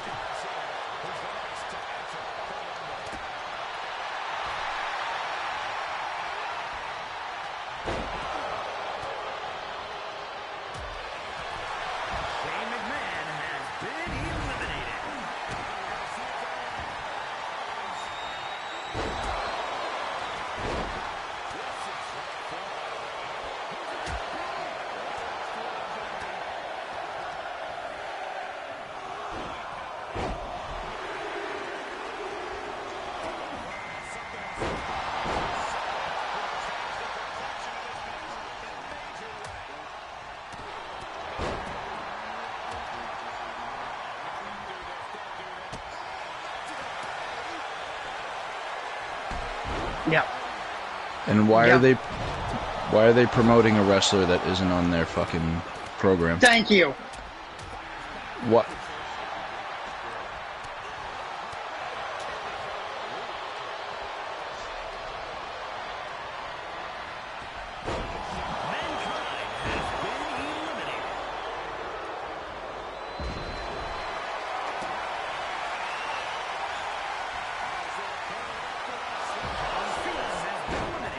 That's smart press, though.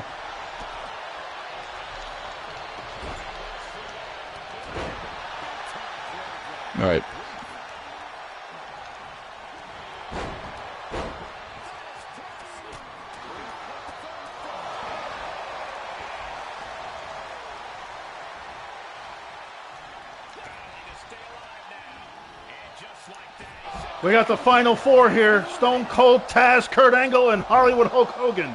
But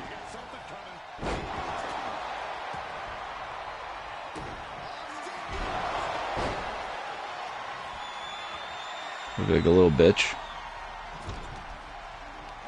What? Looked good. Looked great. That's what I would do. Go fuck yourself, pal. Like, what the fuck? Am I gonna just be a pussy? You know what? I was thinking of something that I had been watching. I was watching Broken Skull sessions, and Cody is talking with Stone Cold, and Cody says the word violence. Says violence. It's a violent sport. It's a violent business we're in. And Stone Cold, you know, says, I like that you use that word because I think of that word a lot, and I use that word a lot when I describe what we do and what we did. It's a violent sport. There's adrenaline, rushing through your veins. They're putting on this show. They're assaulting each other, even if it's staged. And of course, you're gonna come to blows with somebody because eventually somebody crosses a line, cuts a promo that cuts a little deep, and that was the most innocent little high school bullshit locker, like, oh, he slammed him into the locker. Oh, you really made a big deal out of that? It wasn't like Punk was wailing on him and he's on the ground and everyone's trying to rip him off and he's still going and he's just losing control. No, literally the most soft, any one of us could go through that. You've been through a million of those with your brothers or your cousin. Come on now. You're really going to make a big deal and revolve your whole program around that? That's such a dud and a fluff. Makes Punk look great because he explained it exactly as the video shows it. So it just confirms, he's not a liar. He's not full of shit. It just makes him look better.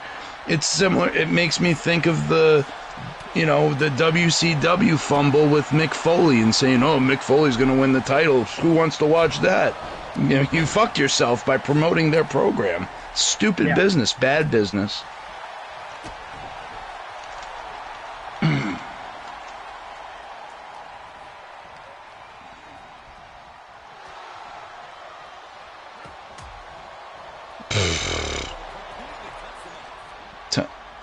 Tony Khan's paying for that.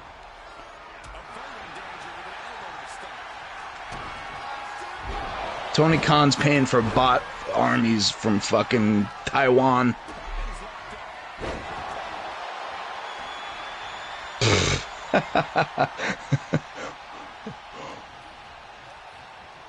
The only bots out there are the Roman Reigns fucking stands that are just constantly bitching about Cody right now.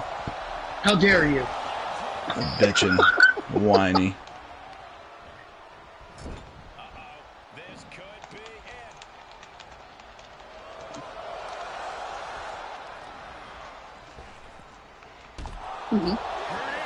Here we go, Steve. Hollywood Hogan and Stone Cold. Here's the problem I have with the Roman thing, and it's not a slam against Steven. Sorry, Steven. Cody's giving, Roman his flowers. Everybody's giving the guy his flowers. You know what I mean? He's getting his. He's getting over a little more than he was last year. They're putting out his bio. He's taking this time away, but even on tonight's program, that was at the orders of the tribal chief. So, they're keeping him in it. They're building him still. He's not... What?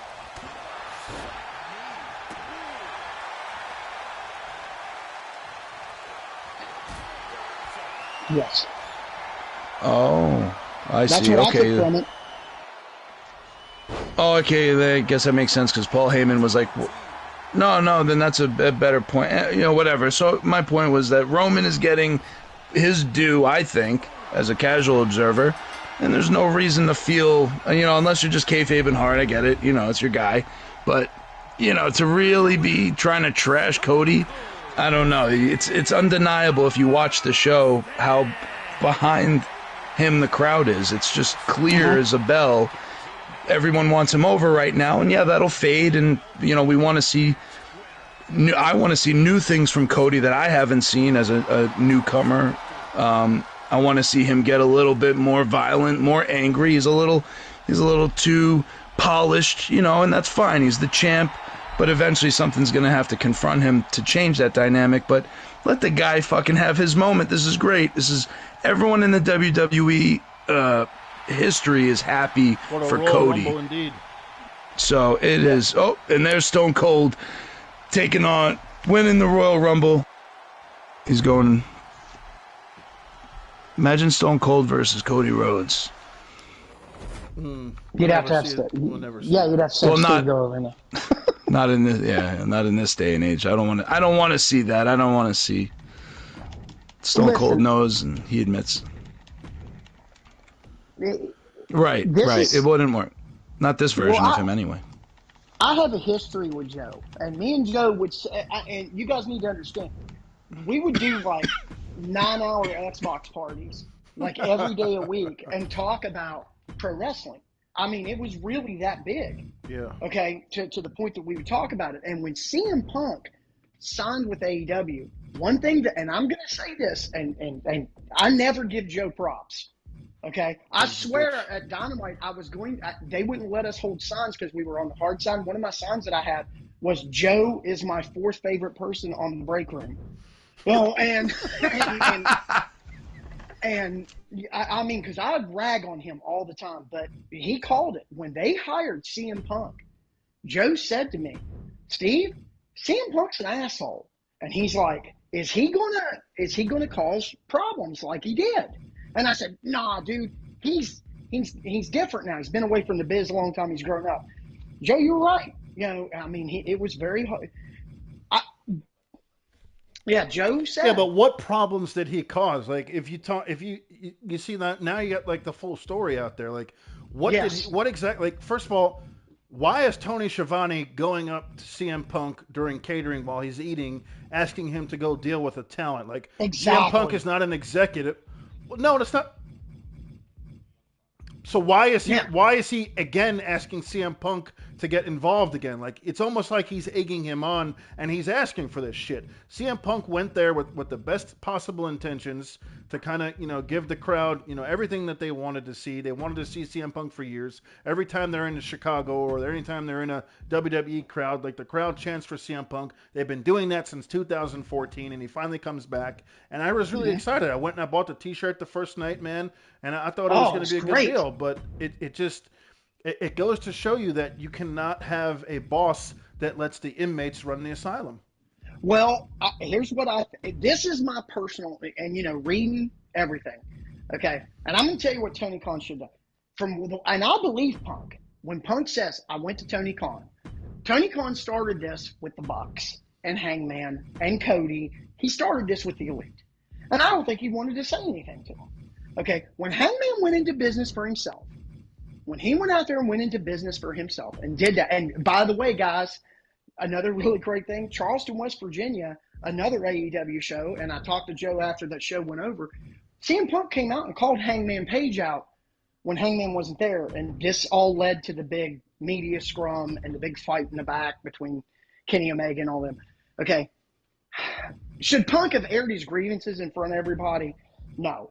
But they have been asking him to talk about this situation for a very, very long time now, like forever. Well, I'm talking about the original media scrum that led to Brawl Out. I don't think Punk should have done that. But Hangman should have never. You don't go into business, and not when you got a guy that's that respected and loved in the business. You don't go into business for yourself. Yeah. And is that the? Go ahead. Is that the I work with children? Mm-hmm. Yeah. Okay. Sit down. Yeah. Okay. Yeah. Okay. So they get in a fight.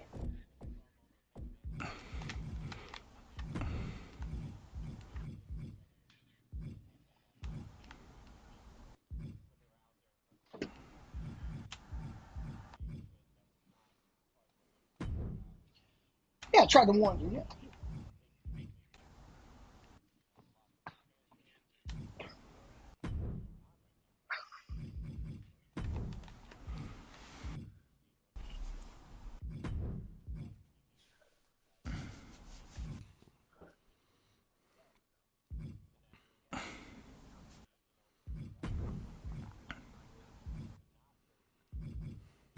100%.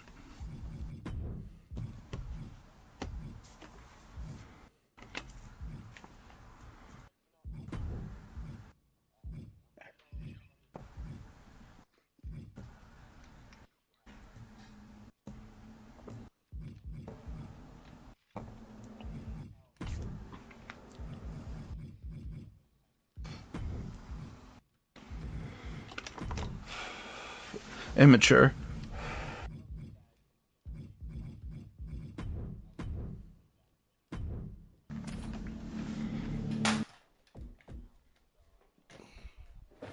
All right, we got a greatest Royal Rumble of all time coming up next.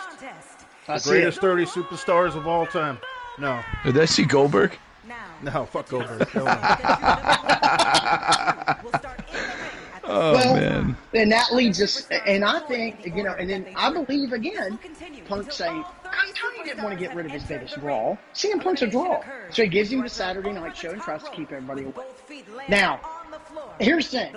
I've read a lot about Jack Perry. Jack Perry's a nice kid. I think Jack was trying to get heat for a future thing with CM Punk. CM Punk had been tired of being disrespected. I watched the footage. I've watched the footage. Okay? Punk walks up to him. Okay? They're jawing. I believe that things are said that are said. But when you watch that footage, Jack doesn't get in his face. Jack doesn't come at him. And in fact, when Jack goes to pull his hair back, that's when Punk shoves it. Because Punk's had enough. He didn't want to work there anymore. He'd had enough. Okay? And he grabbed him by the hair and he put him in the front face lock. Now, I give all the credit in the world to Samoa Joe because he's an adult and he's a veteran. He ran over, he broke it up, he told everybody calm down, quit acting like this, and let's get out there and have a match. The match, have you guys seen the match that Joe and Punk put on at that show right after all that happened? It was a good match. It's a great match. I'm surprised. Cody Rhodes with the new title. He's got side plates and everything. The new side plates? Number one. Yeah, that's cool. They updated the game. Oh, I did that. Okay. Yeah. That belt just doesn't look right on him now. It's time. He's a winged eagle, baby. Need it maybe within, I don't know, within the year. Well, so I'm glad that Punk left, and I thought that everybody was going to take the high road. I really did. And when Punk come out and spoke, and then Edge come out that next week on Dynamite and said, wrestling's still cool, and then no. Rah pomos. When it comes to limits, Byron, I assure you, this superstar is equipped and ready to push back.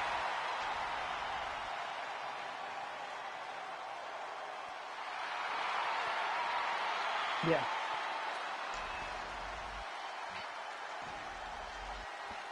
Well, I'm going to tell you, and I thought about this because Joe had sent me a text message, and he's like, "Well, how do they fix this?" John Cena number 2.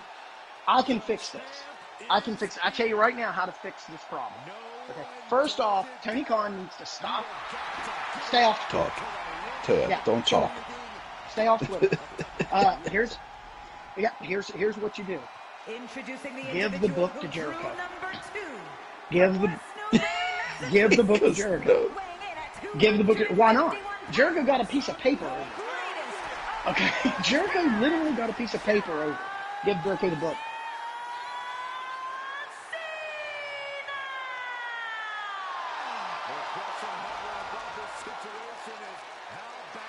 Okay.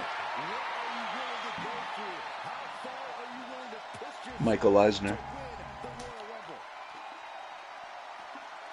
The problem with Tony Khan is he's a billionaire wrestling fan. He's not a wrestling guy. He didn't grow up in the business. He didn't go through the times. He's basically just giving you stuff based off of what the crowd is asking for. And by crowd, I do mean like the internet crowd. The internet crowd is asking for Okada. They're asking for Ospreay, Mercedes, CM Punk. Like, he gave everybody who the crowd was asking for a contract. He didn't go ahead and he didn't develop his own stars. Other than MJF, there's nobody else on that roster that has really... Hook is slowly coming along, but, like, they really did the right thing with MJF, and then they ruined it. Like, they made him a babyface. Why? He's probably the best heel. He should never be a babyface. He's the best heel on that show that they've ever had. He was amazing. And then you have other guys that they had, like Kenny Omega. I feel like they didn't really do what they needed to do with him. They didn't market him the right way. I felt like Kenny Omega should have been pushed through the roof. He's their biggest star. He's their youngest star. He's their... I know, because he doesn't talk like LA Knight, so you don't like him. I got it. You're just a gimmick guy. You don't like anybody who could wrestle. You just like guys who can talk, walk, and have fucking gimmicks like Kane and LA Knight. But when the bell rings, they're the fucking drizzling shits. It is true. It is fucking true. What does he do? What does he do?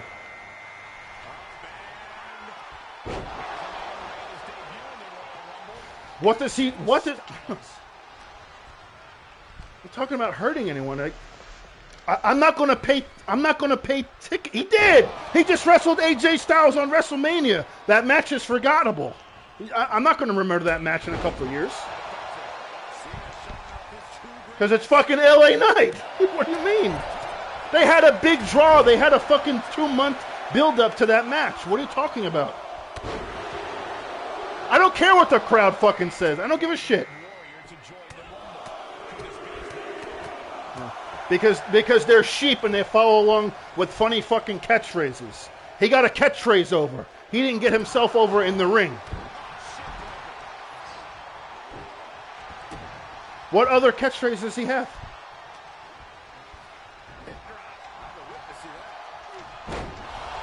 That's 2. What else has he got?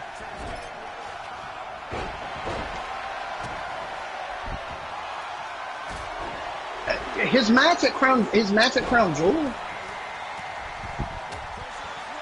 Well, what didn't you like about what don't you like about Kenny Omega?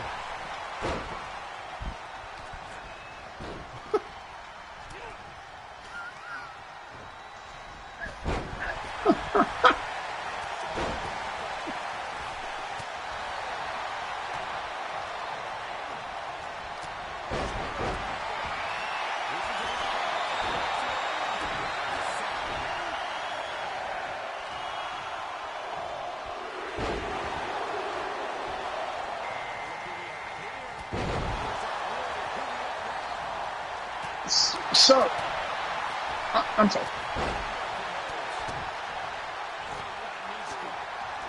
I have a question for you, though, because I mentioned, okay, Triple H is in charge of creative for WWE, and it's been fantastic.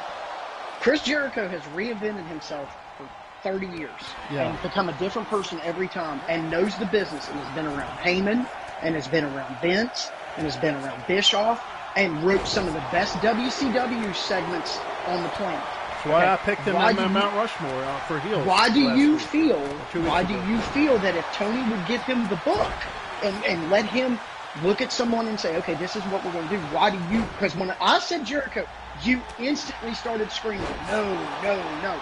Why? Okay. Okay.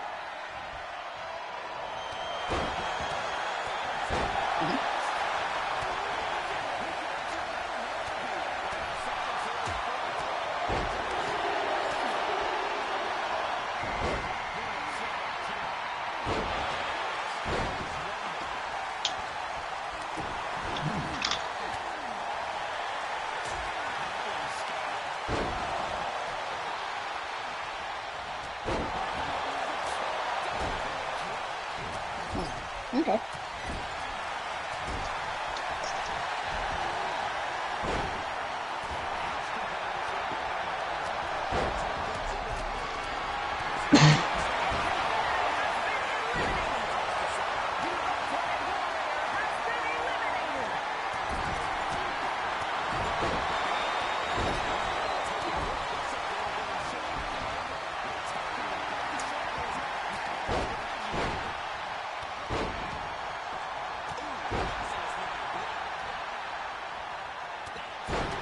Okay.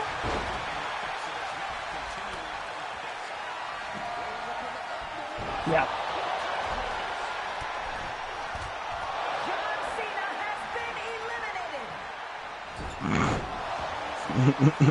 Clear.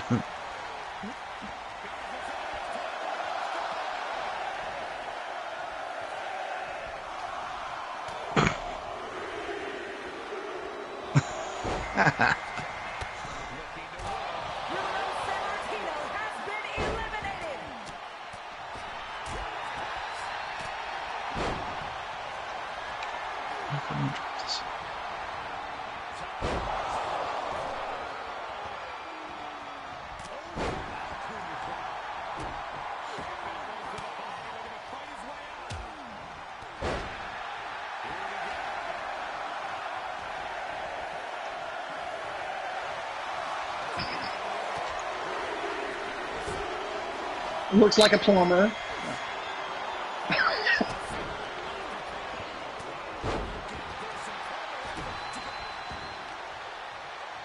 You just contradict everything you've just said.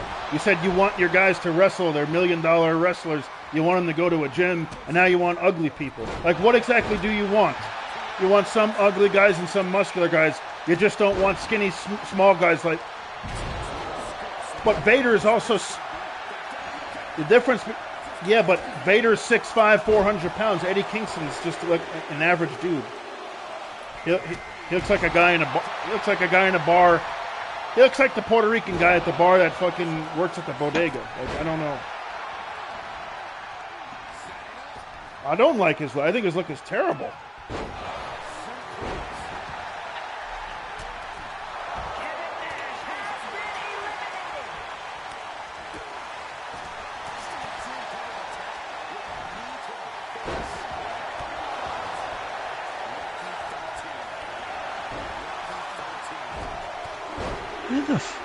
A lot of AEW talk tonight. I don't think that kind of sounds like it's dead as a fucking doornail, and the only thing they can hope to do is make a big pivot while they have all of this exposure, even though it's highly negative exposure. It sounds like they're fucked, and they should fucking go back to the drawing board or figure something out, because right now WWE is on a fucking tear. Braun Breaker made his appearance tonight. You know, he just fucking speared the shit out of whatever jabroni. And it's like, you can feel that there's a new era. They keep saying it, but it's not forced. The new era of WWE is something I think that we've been craving or wanting or talking about for the last few years. And now it's happening. You're seeing it live. You're watching Jade Cargill crush it, and they're partnering her up with Bianca Belair. It's like they're clearly now firing on all cylinders, and the sky's the limit for them, whereas AEW is pretty much dead in the water. Yeah, I don't know what you could do. It doesn't sound like they're attracting any talent, anything that's going to break them open. MJF might leave. That's been all over the internet. So that would be just like... Well, they're not doing anything with it. They're not doing shit with it. So, yeah, they have her in a bathroom. What talent do you want them to get? It's not a matter of the talent. It's a matter of storytelling. They're trying too hard to dismiss and diminish the WWE. You're never going to do that. Yeah. The WWE it's been a brand for almost over 50 years, for over 70 years, actually. Right. Since, if you want to talk about Vince McMahon Sr. Regional. You're talking about 75 years of lineage. You're just never going to overcome that. The problem that they made and the mistake that they made is they stopped talking about what brought them to the dance. And what brought them to the dance is being an alternative to WWE. Something that WWE does not do. They don't focus heavily on wrestling and 5-star matches and things like that. They focus on stories and gimmicks and the look of the wrestler, the presentation, and they went the opposite direction now, and they're trying too much to be like WWE, and you're never going to compete with them on that level because you just don't have their value, you don't have their production, you don't have their lineage, you're never going to get there. They just made too many mistakes, and I do not think it's recoverable. I don't think they're ever going to get to a point where they'll be a competitor like WCW was. WCW just fell on lightning bolt. They had a lightning bolt, and they rode that lightning bolt for 2 years, and then it was over. Because once that fucking shit settles, and you realize that the chicken salad is actually chicken shit, and I don't want to watch this shit anymore, it's over. Like, that's about it. The WWE's only going to get bigger, Steve. When they go to Netflix and they start bringing out edgier content, like, they're not going to be able to catch them. It's over. It's a wrap. Yeah, it's over. Well, and I know Ben said, well, we're talking a lot of AEW. I mean, dude, honestly, CM Punk was the #1 trend on Twitter. This is all any wrestling fan is talking about right now. Now, next week, it'll all be dead, and no one will talk about it again. They'll be back to being irrelevant. But one more thing before we move on. Eddie Kingston is 6'1" and looks like he pays for a Pornhub subscription. Yeah. So that's all I got to say about it. Well, the good thing for wrestling fans now is that as it's being quote-unquote cool again, you're bringing back an audience that's been gone for 15, 20 years possibly. You're reaching back into a lineage that's, like Joe said, 50 years, 60 years going back to Dusty. And now when you're drawing this renewed audience, I don't know if, they're not going to be able to catch up with all of what's happened. All they know now is, some shit happened with CM Punk, but I like him. He's done this press tour. Sounds good, looks good. Can't wait to see him get back in the ring. I think that they've just bolstered him. He's I don't want to say shot out of a cannon, but his name is back in the good graces of, I think, just everyday people, whereas the clip that you were talking about before, CM Punk was known by non-wrestling fans kind of for the wrong reason for that press conference where he looked like a drunken bum. And no one really cared what he was talking about. If you're a non-wrestling fan, you just see this meme or this GIF, and it's like, what the fuck is this guy? This guy looks kind of washed up, And now, I think his image is totally renewed. I can't wait to see him come back. Drew McIntyre is doing a sick job of RKO using out of nowhere. Social media.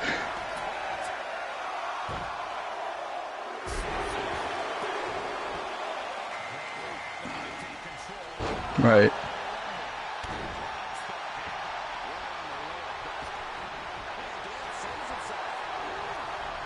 Now, in defense, I will say the one thing with AEW is just admit that you're not going to directly compete, but there's always a place for a sub WWE. There's just there's only so many wrestlers you could. They've already said that they're not going to compete. That's why they don't show up on Monday night. They try to do a show on Friday night at 10 o'clock after SmackDown is over. All they're trying to do is get the fucking leftovers that the WWE has. They've got their leftover talent. They're trying to get their leftover fan base and their leftover viewership. They're getting the leftovers throughout the week. When you're not watching WWE, you can watch, AEW on a Wednesday or Friday at 10 o'clock when realistically Friday at 10 o'clock, most people are going out. They're at a bar. No one's tuning into pro wrestling at 10 o'clock at night. And then they throw another show on Saturday that coincides with pay-per-views. No one's going to watch AEW Collision over WrestleMania on a Saturday. What are you doing? No.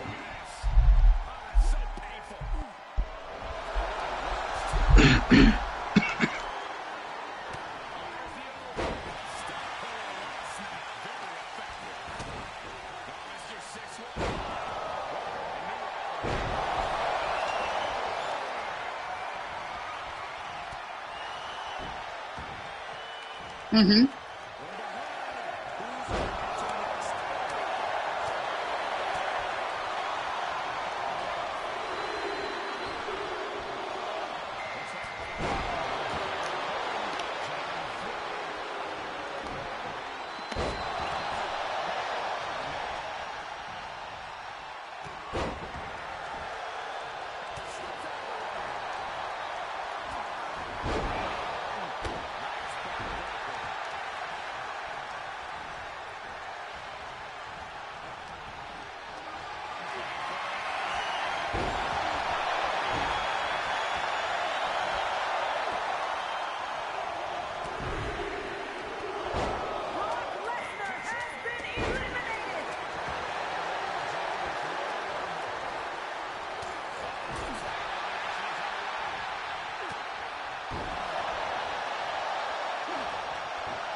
No, I disagree with that. You're wrong about that. He had an amazing dog collar match with MJF. He had really good matches throughout his AEW tenure. Even with Dean Ambrose, he had good matches. So he had a really good run in Moxley. Yeah, Moxley.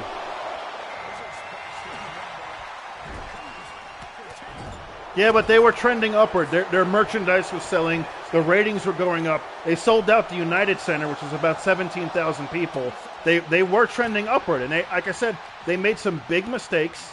They made some really, really big mistakes, and it's cost them. They had 70. I'm sorry. No, please, by all means, go on. No, I can talk after this. Go ahead.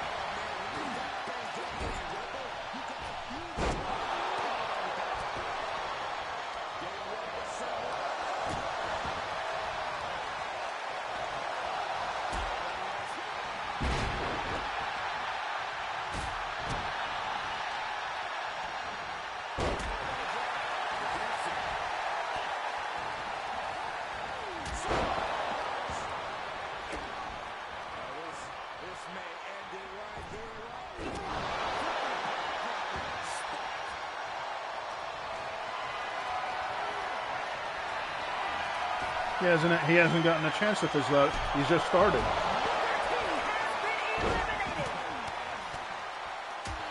I never bought into the wardrobe.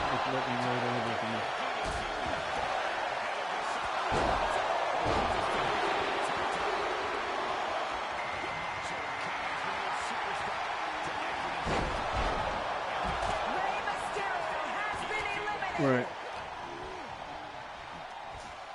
Macho King. From the dungeons in the house. Yo! Oh man, losing my voice.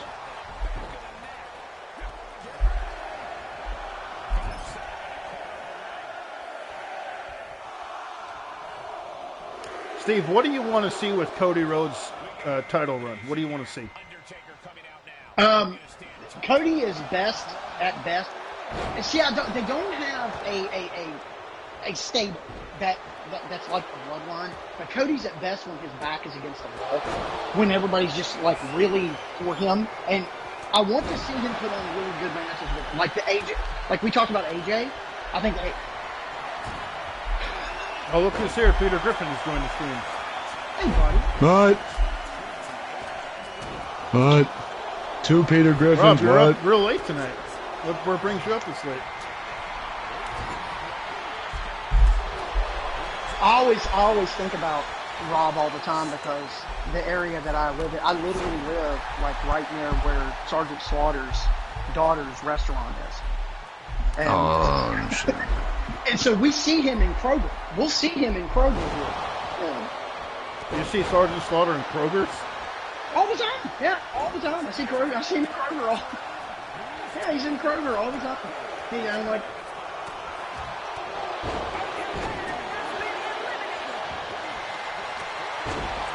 That's okay. That's okay.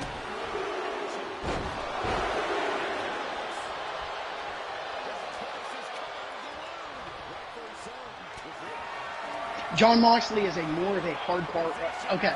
John Moxley's the type that goes through. Yeah, he goes through broken glass. That's just it. He goes through broken glass. He bleeds, and I've seen him do promos and bleed. Yeah, I mean this guy bleeds. Yeah, he just. Hulkamania going wild in there.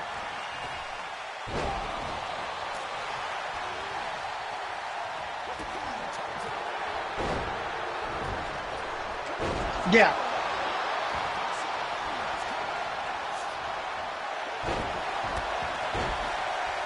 Yeah. Number 30, who's it going to be? Final entrant. And it's Stone Cold Steve Austin. The best that John Moxley had was when he was feuding with CM Punk. Because, he did the whole fragile mind, fragile body, fragile ego thing. Okay, and when Mox does that where he's like in your head, that he's a great character. Okay, but the thing is, I don't care when his contract is up, I don't care what Triple H has to do. Get that man back in WWE. He has to. Because if you can give me a WrestleMania 43 main event between the three of them, okay, to where, because Moxley's a big dude. I mean, I've seen him live several times, and he's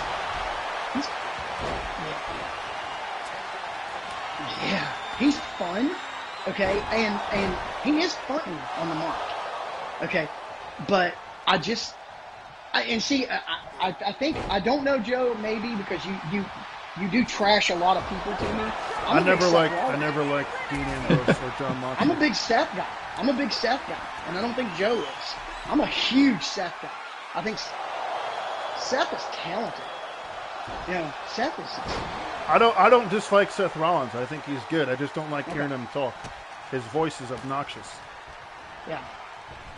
Yeah.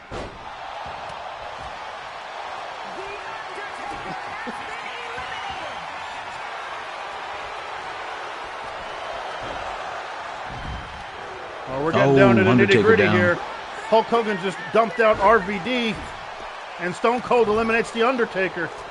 We got Roman Reigns, Roddy Piper, Hulk Hogan, Stone Cold, and Bray Wyatt. Your final 5. That is a hell of a lineup. Bray Wyatt should throw Roman over the top. Now, to switch gears, because I'm gonna huge switch gear here. I'm gonna giantly go another direction. Has anybody here watched Fallout yet? Not yet. No, I want to. It looks great. Okay, I just wanted to, because I know you're pop culture junkies, all of you are. I mean, I know you guys. Yeah, we've been so caught up in WrestleMania's swept up everything, and it's been wrestling for the last solid month, I think. I've been watching so much. I've been having to go crash course, everything WWE just catch up on the last 60 years. But now, last thing I'll give with AEW, okay, and then we can move on because it seems like Ben's tired of talking about AEW. There's a lot of people online. I just don't know anything about it. There's a lot of people comparing AEW to WCW 2000. Obviously, none of these people have watched any WCW. Well, the final straw, Steve, is if they hire Vince Russo to take the book. No one will ever hire Vince Russo. No one will ever hire Vince Russo. Because first off, you got to be scared that Jim Cornette's going to be sitting in the parking lot waiting to kill them. Yeah. Jim Cornette literally. Oh, is that he's going to piss on his grave when he dies? Is that what it was? Okay. Roman Reigns has got Stone Cold. He's here to take out Stone Cold. What an upset. The Tribal Queef has eliminated Austin. I put my...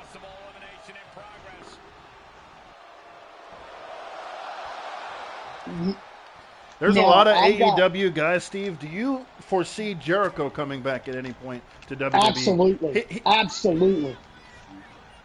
Absolutely. Is AEW going to make... Are they going to make it 8 years? I mean, yeah. Are they going to make it 8 years? Absolutely.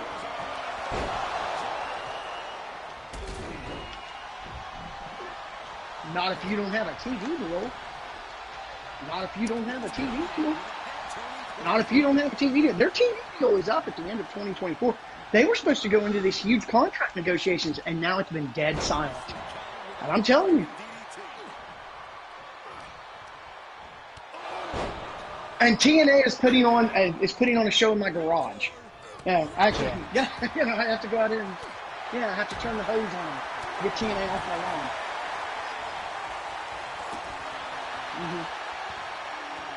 His own personal action figures.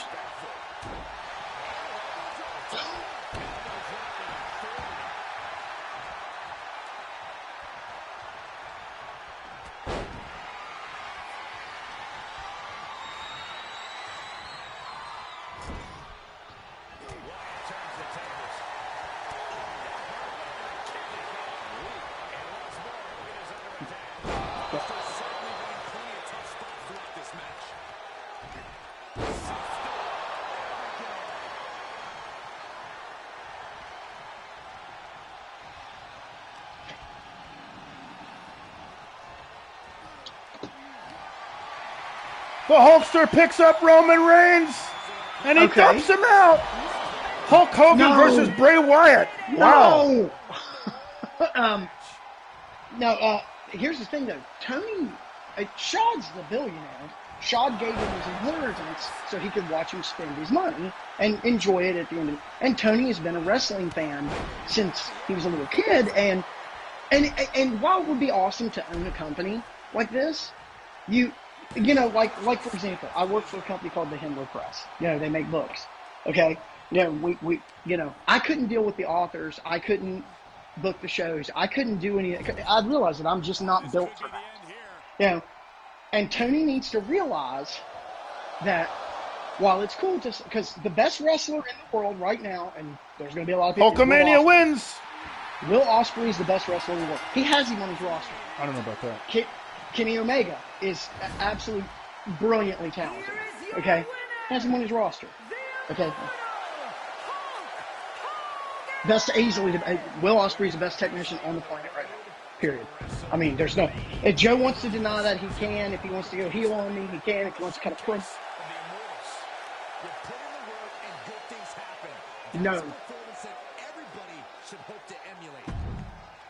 He has in Europe and Japan. From the Dungeon said he's a clown king after what he said on Wednesday.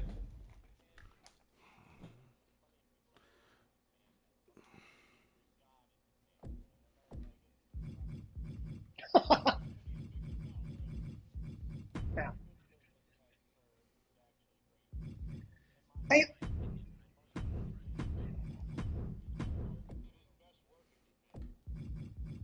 Yes, he did. Yes, he did. Yeah, Hogan did.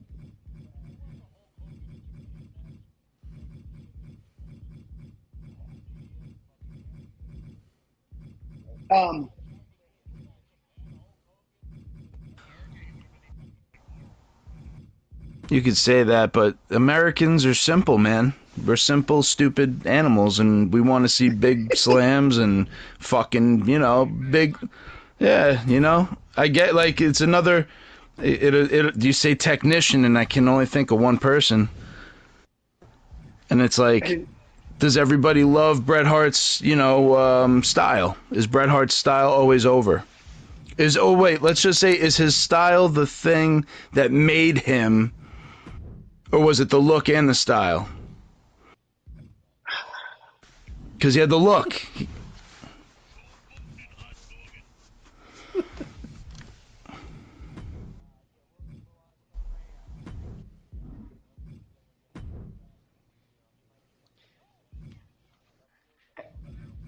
With the way he wrestles, he won't make it past 35 in this business. He won't. He won't make it past. He won't go past 35 in this business. I mean, he just won't. I mean, it's like a car crash when he goes. Now,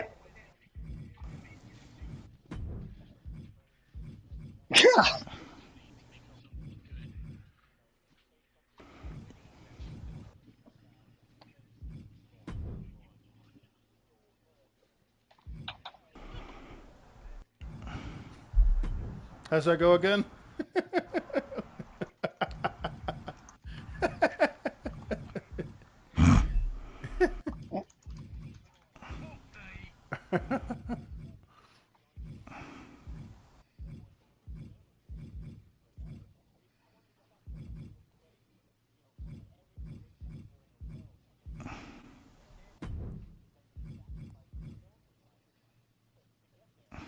yeah.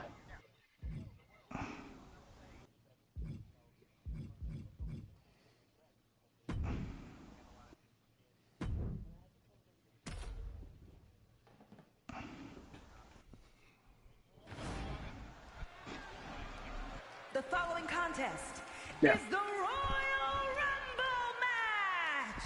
Now, the two superstars that drew number 1 and number 2 will start in the ring at the same time. Other superstars will join in the order that they drew. This will continue until all 30 superstars have entered the ring. Elimination occurs when you are thrown over the top. I'm just not in the belief that someone can be called the best wrestler in the world if they haven't danced at WrestleMania. I just, that's the WWE, WWF fan in me, Steve. But like going back to what I said, I like Will Ospreay. I think he's a hell of a talent. I think he's kind of a mix of like AJ Styles and Kenny Omega. But to me, like I'm not impressed by flippy moves. I understand. I don't like that shit. I think that shit's. I think it looks horrible. The only guy that I like doing flippy moves is Rey Mysterio. Yeah, that's it. I love a lot of New Japan stuff. I love a lot of New Japan stuff, and I used to subscribe to the app and stuff like that. And that's where I discovered a lot of these guys. And I watched Will Ospreay go out there and damn near die every time he walked between the ropes. And I was like, this guy, him and Zack Sabre, that's who WWE needs, is Zack Sabre Jr. If they ever hire that guy, bookmark this, whatever. If they ever bring Zack Sabre Jr. to the WWE, he will get over like Walter Gunther. He will get over like that because he's so good.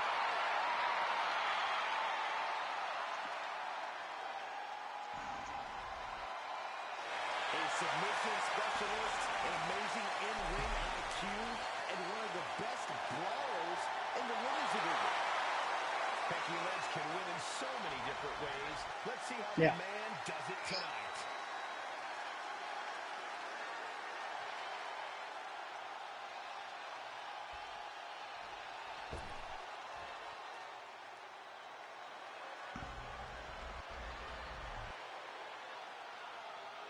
The Queen. The best ever will be.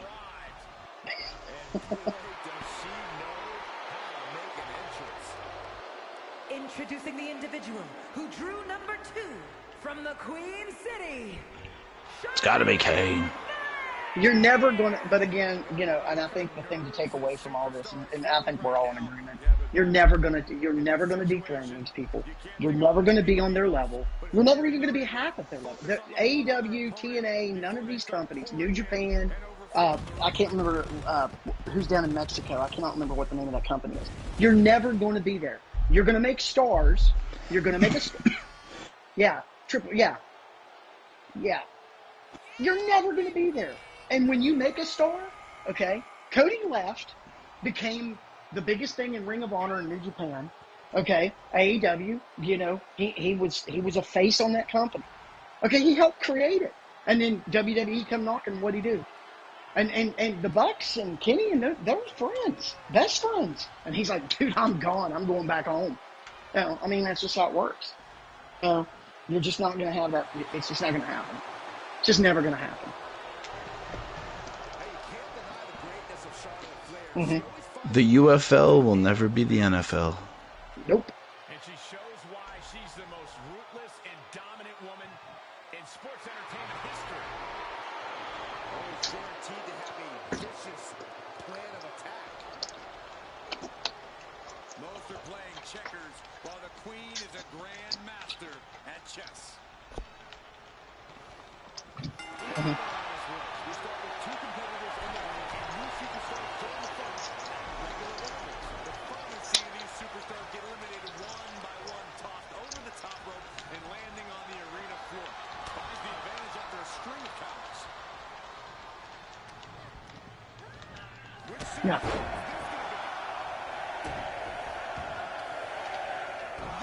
What did they beat? They beat NXT?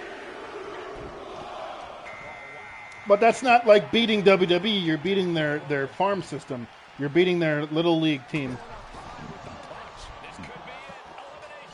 We put cameras in our training facility, and you beat that. Listen, here. I'm going to put a bow on this AEW shit, and I want to move on. The only thing that AEW can do, Steve, to salvage this is to go head-to-head on Raw. Put fucking Dynamite on Monday. No, fuck that. You want to talk shit. You want to go out. Shut up. Let me finish. You want to go. Shut your mouth. Know your role. I don't know. What point are you making? How many times you fucking cut me off this goddamn night? It's time for a nap. Listen. If you go on Monday night, then you have no excuses, Steve. You have to elevate your product. You can't make these stupid mistakes that you would make on a Wednesday. And if you're going to talk smack, if you're going to go out there and allow your talent to fucking talk shit about Triple H and the WWE and try to ruin CM Punk's image, go head to head. Show me you have balls. Show me you have the money. Put your money where your mouth is. Will Ospreay's the best in the world. Put Will Ospreay up against Cody Rhodes and tell me who's going to draw more ratings. Like, show me. Like, all this tippy-toeing around and fucking coming on, oh, we're going to go 10 o'clock on Friday, we're going to go on Wednesdays. No, you're a fucking pussy. You want to show you're the fucking man. You want to show that you have balls. You want to fucking be a big-time player. Be a big-time player like Eric Bischoff did. Eric Bischoff says, I need to go head-to-head with Vince on Monday nights. And Ted Turner's like, well, all right, give Eric 2 hours on Monday nights. And they did it. And they did it really well. Live!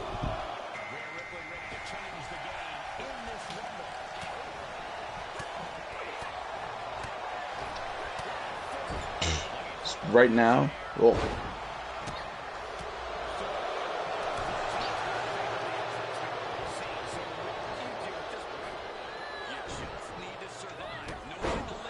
So what you're telling me is the reason that they don't do that is because they're hopeful that some WWE audience will tune in on a Wednesday night and see some ex-WWE talent. But that's not making yourself a wrestling promoter. That's not making your stance in the wrestling business. That's getting the leftovers. So if you're content, if you're content with being a leech and a leftover and you want to be a cover band, then be a cover band. But don't talk about the other band and fucking negatively talk about them. Just be a cover band and honor them. Because that's all they are, is a fucking cover band. And not a good one right now either. Since we were talking about Moxley tonight, okay, John Moxley, about 3 minutes ago, just won New Japan's heavyweight title. He just won it. So, 17. 36. 36. 36.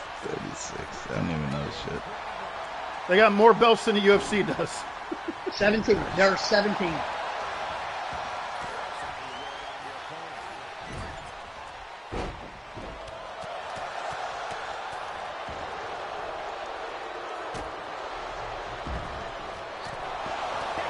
I have a history question for Joe. What's that? At some point, I think we'll address it on the show, actually, live, but I want to talk about the lineage of the current heavyweight and WWE titles. I think there's just, you gotta... Perfect. Good. Then book it. Book it next week, next Friday. We're talking that for sure. Well, I'm sorry. I'm happy that there's an alternative to watch. But now I think, just like I said, and Chris, I don't think you were here. And Ben, you might have been. I know Rob wasn't because Rob just showed up at like 12:01. But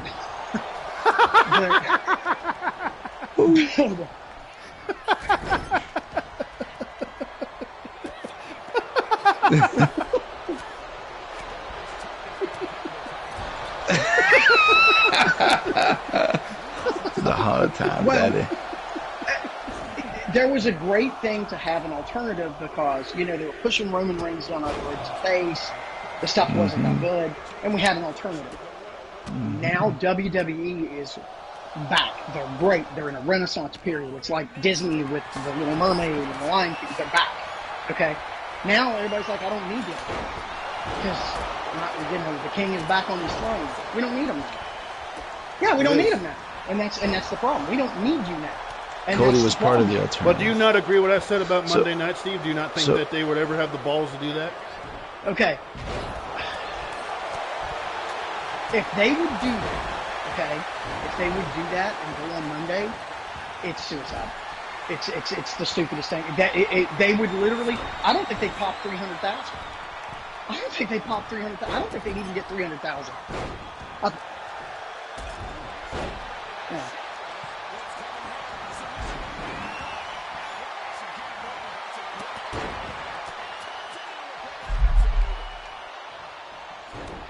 Yeah, it'd be over.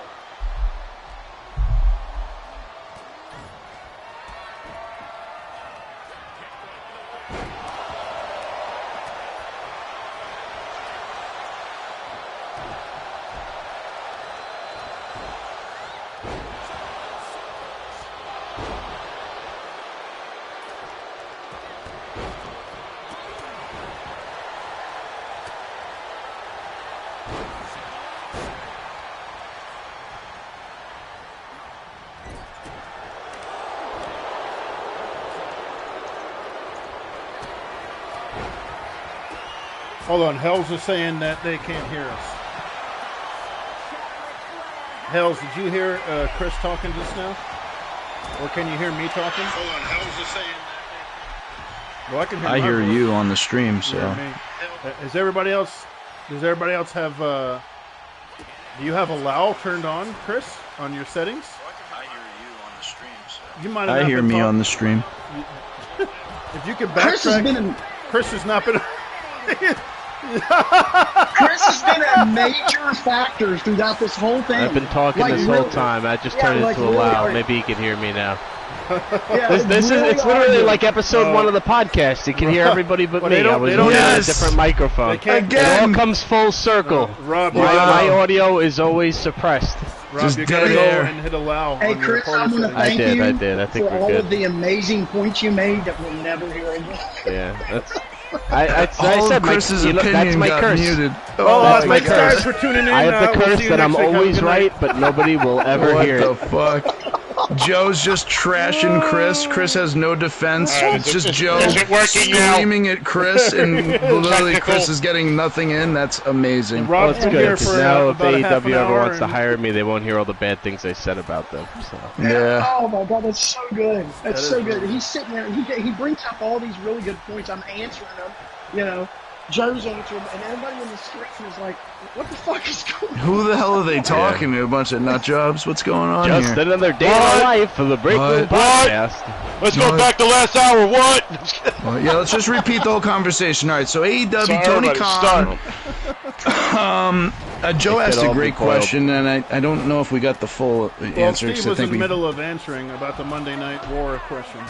Well, Chris it would only quicken their death. A year. It would only facilitate their. My point was that I would like to see them put their money where their mouth is. I agree with Joe's sentiment about, put your money where your mouth is, go head to head. Like, I could agree with the sentiment, but TNA tried that too, and it went horribly. And it would only facilitate if they did it today. I'm not saying they couldn't work. Well, I think it's past that point, but if they went head to head today, they would just die. AEW would be dead in weeks. That's what he said.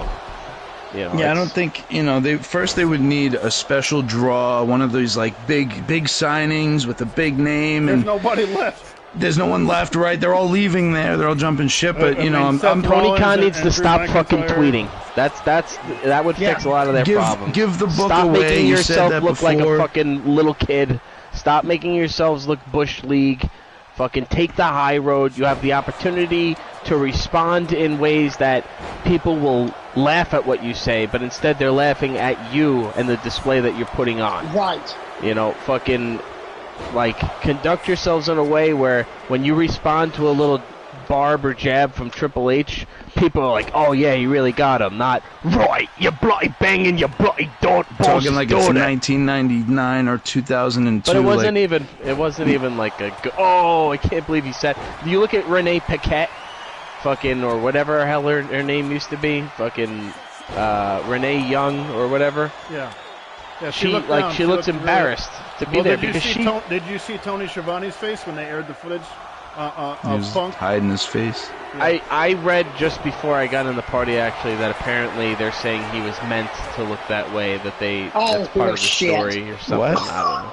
It's so weird Bullshit, how stupid. Yeah, it sounds like No, it was meant to be. They're like constantly no, it's real, but no, it's not real. What? No, it's not real, but I was there. Real. I felt the room lose all its air. It's like in the 1970s when you're riding in the car and your sister's acting up and mom turns around and slapped her and everybody's all uncomfortable. That's what happened. Everybody, the whole room. And I was Don't tell me you don't got 4 more reps in you. I was there.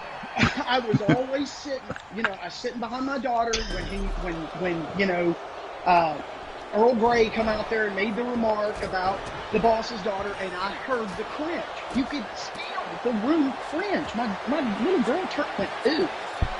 Yeah. She went, ooh.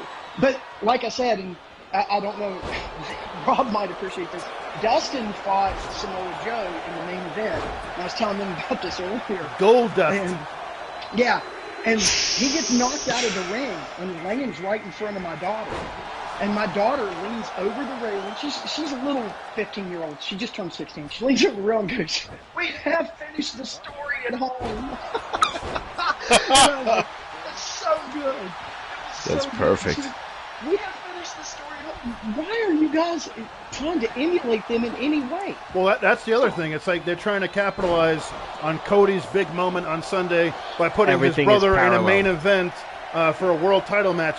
It's like they're watching WWE's product and they're trying their best thing to do to try to either replicate it or bring in any kind of audience that would be like a leftover audience that they've been satiated by watching WrestleMania. And hey, maybe we can get you to watch AEW tonight and see the other roads. Who the hell wants to see Dustin Rhodes in a main event? Hey. Not at 60 years old, I don't. Not at 60. He can still go. Today was his birthday. I'm a big fan of Dustin Rhodes. I would love to see him. But the fact that they had him on their roster for like 3 years, and now only he's getting a world title match because Cody's main eventing WrestleMania. It just does not make sense. It just shows you that they're conceding to WWE, and they are desperate. Exactly. Well, we got a Dusty kid too, and we gave him a title. Yes. Love us too. No, but because wrestling fans do want to see it. How cool would it be to see the Rhodes brothers both holding up the fucking world title? Then you're really honoring Dusty because they're holding both titles. Champion. I don't know what you're talking about. Yeah, I'd rather Dusty. champion. I'd rather at some point Dustin comes back and helps Cody in a moment of need. I don't know why he didn't let him go and sit ringside with his family, but okay. Yeah, for the biggest match of his career. But, yeah. Tony, well, he was upstairs, right? He was there. So wait, what does Joe want to see from this Cody Rhodes championship run? That's what I want to know. What do you want to see from Cody? Now that he's overcome what else is there to overcome except himself? They need to really do a good job of building up some really high-quality heels and feed him like they did Hulk Hogan in the 80s. So Hulk Hogan in the 80s, he had a long stringing feud with the $1 Million Man, Macho Man Randy Savage, Andre the Giant, Big John Studd, King Kong Bundy, Roddy Piper. They need to start building up guys like AJ Styles who can put on a great match, who can be a great heel. They need to start bringing along these guys, even turn Kevin Owens heel and have him turn on Cody and have Cody, and KO on a feud. There's so many dream matches that they have yet to do with Cody Rhodes that they need to do this now. They could do Cody AJ. They could do Cody versus Sammy. They could do Cody versus KO. They could do Cody versus Finn Balor, those are great matches, back to back. There's so much. They could do Cody versus CM Punk when he comes back. They could do Cody versus Drew McIntyre. Cody versus Solo Sikoa. There's so many. Cody versus Jey Uso. There's so many guys that they can put him in there with, but he has to be the face. And they have to have a heel that the crowd just can't stand, like Dominic. They need to have guys like Dominic. Dominic is so good. Yeah, they need to have guys like that the crowd just shits on, and Cody has to be the Austin, the Hulk Hogan, and just overcome the odds. I want to see his title reign be that. You think we're going to get an MJF appearance soon? If we do, he'll be a great fucking heel fodder for Cody. That's like when you say he needs a great heel or someone who's going to come on the microphone and not kiss his ass. Because right now there's definitely a bit of ass kissing because rightfully so. Everyone thinks of Dusty and everyone knows the story, and it's this moment, this crowning moment for wrestling history.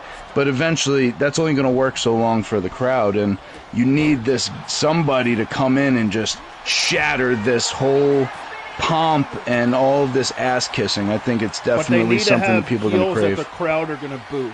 You can't have a cool heel and believe that the crowd is kind of 50-50 on. You have to have a heel that there is no doubt that they are the heel and the crowd cannot stand them. I want to see what Braun Breaker can do. That's what I was about to say with Braun. Gunther is a great heel for Cody. Oh God. Yeah, he's like the foreigner too. He's got the foreigner aspect and the American Nightmare versus the Germans. Come on, it writes itself. It's Captain America versus fucking Hitler. Let's do it. Yeah, I mean it's definitely a good, especially as his first. Cody versus Braun will be Captain America versus the Hulk. It's fucking. Yeah. You see the way the fucking ring shakes when that fucking guy explodes off the ropes. Yep. And that'll make it. I think that's a good thing too because Cody will be getting punished. In a sense, you'll be watching him take these big bumps, and it's fight back, come on, you know. I think you want to see him get overwhelmed, like he can't. He's got to have that Thanos moment, right? You're saying Captain America, so I'm thinking, he's putting it all in there and he's putting it all on the line. Yeah, I'd love to see. We want to make predictions for next year. For next WrestleMania? If we think that Stone Cold's going to be in the next WrestleMania. Well, if you were watching the start of the show, me and Steve kind of talked about what I think is going to happen for next year's WrestleMania. And I predict it'll be Roman Reigns versus The Rock. And I feel like the bloodline is going to slowly turn on The Rock. And when he comes back, he's going to get the Usos, and it's going to be The Rock and the Usos versus Roman, Solo, and now Tama Tonga, who's Haku's son, who debuted tonight on SmackDown. So there's a new Bloodline member, Rob, if you haven't watched it yet, that debuted tonight on SmackDown. And I predict that it'll be like a civil war for the Bloodline at next year's WrestleMania, and it will be for the head of the table. And I think that the Bloodline ultimately will turn on The Rock and start to kick his ass. And I do believe that next year the glass will break, and when Stone Cold comes out to finish his WrestleMania story with The Rock, he will help The Rock, and they will be in the ring together celebrating. And I think that will be The Rock's last match. He's going to fully retire after that? That will be his retirement match, yes. You know what's funny? It's something that crossed my mind when the news kind of came out today. Like, Austin was, originally, booked, or he was going to be the one, but they couldn't come to an agreement on money. The other thing I was thinking was, you put The Rock in the ring right now, and we've all seen The Rock, and he looks like fucking, he's ridiculous. He's just so ridiculously in shape. He dwarfs everyone in the ring, and I'm like, you put a what's Austin now, 59? Yeah. You put him in the ring right now, kind of cold. He's been not sitting on the couch, but hey, man, you could just turn it on 60 days, and it's like, oh man, you're asking him to not only, you said that lasting image of wrapping up his WrestleMania story will be him at that age in the ring with The Rock. And in my mind, I'm thinking, if I'm Austin, I want to look a little better too. You know what I mean? I want a better runway. He does. Every time I see him, I'm like, this fucking guy, he's in the gym on the regular. He's probably doing all sorts of extra stuff too, just to stay fit. But I was just, it just crossed my mind, if you're asking him, because it would have been pretty sudden, I feel like. My only thing about Austin coming out for Cody at WrestleMania 40, I think you said it at some point, Vin, it would have almost overshadowed Cody's big moment. Yes, I think so. I think The Undertaker coming out was the better play, because the gong went off, he came out, chokeslammed him, gong went off again, lights go out, he's gone.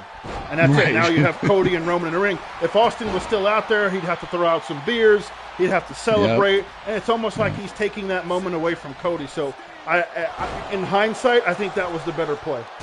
I agree. Yeah. I agree. Some other people made good points that, like, Undertaker had history with. That the Undertaker would come out and hit and help Cody against Roman, because he lost to Roman at Mania. Right, and then he also, like, they were bringing up images of Undertaker, Rikishi. Undertaker has this long history with the bloodline.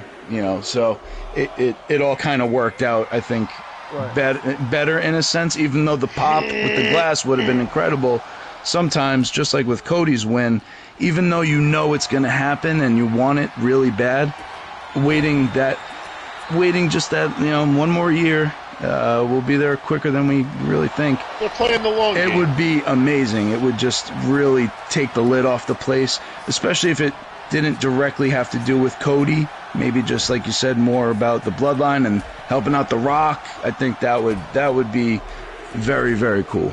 I think The Rock will develop respect for Cody after they wrestle at SummerSlam. I do think we're going to get Rock versus Cody at SummerSlam this year. Okay, so here's the big topic now too, though. Hold on. What did The Rock put in Cody's hand? And I'm going to answer it. It was the watch. You got to know what it was. It's the only item. Can I say? So the thing with the watch, though, is, and I've shared it in the group, and I can't find it now, but Dusty had like a history of like a lot of his stories would be like based around watches. Like the promo between Terry Funk and Dusty where he's like, I hate your damn guts. You tried to break my back, you bastard. But I'm going to give you my daddy's watch because I need you to know. And and then Dusty's like, I'll take the watch. You never put your hand in my face again. I'll take the watch. So is it true that Bruce Pritchard hunted down the Dusty pawned gold Rolex and it's truly Dusty's watch? I don't know that it's the same exact watch. I think it's the same model. Numbered?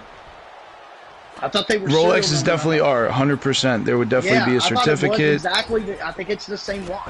Bruce Pritchard's like, he pointed to me. I had it the whole time. It started to make the rounds that it was officially the one that Nick Khan and they got together and said, like, this is what we want to get him. And Bruce Pritchard allegedly hunted it down. Yeah, it's pretty awesome. If that's true, it's a great story. It's full circle. But I see it being the watch maybe that Cody gave to Roman, and that was the Rock's way of being like, you don't get to give him something. That's what I think. Maybe it's. I thought I thought he got 4 watches. I thought Seth, Roman, and Rock got him. So yeah, it's either Roman or Rock's watch. Yeah. All right. Maybe 5 years, 6 years ago. While I was on here with you guys right now, I just bought 2 seats for me and Lily, right in the line, right in the aisle for SmackDown in Louisville, Kentucky. Hell yeah. I didn't get tickets to SmackDown at Madison Square Garden. Now, I'm hoping that they don't take Joe is my 4th favorite person on the break room sign away from the distance. Because AEW would not let us hold any signs. That's weird. I thought they'd be the promotion that would. I am, but I'm not a sign guy. You can't hold signs in AEW? Stuck behind a sign. Not on the hard camera side. Not on the hard camera side. You cannot. No. So, yeah, it was awful. Signs are not, if you went to a show and you're behind a sign the whole time. Well, I went to a million shows in the Attitude Era. It was all right. You, the thing about the sign thing is they were holding up signs, and now people are just holding up their phones. Mm-hmm. So it's just like when you look at the crowd, everybody in the crowd has their phones up. When we went to the show, we all had our phones up. But in the 90s, if you look at the crowd, every single person in that crowd has a sign. Yeah. Well, yeah, because the hope is that you can see your shit on TV. We got the final 4 here. Io Sky, Chyna, Rhea Ripley, Mommy, and Mighty Molly. Ooh, Chyna. Imagine Rhea if we Ripley. see Rhea and Chyna square off. Oh, that would be a hell of a fight. I can't wait for Rhea Ripley, Jade Cargill. Yes. That's my WrestleMania 41 prediction. I saw Jade live in AEW, and she is as big as you think she is. I want to be a special ref. She is statuesque for sure. I was like, yeah, she is damn. Unreal. I want to have the Death by Snoo Snoo match with the both of them.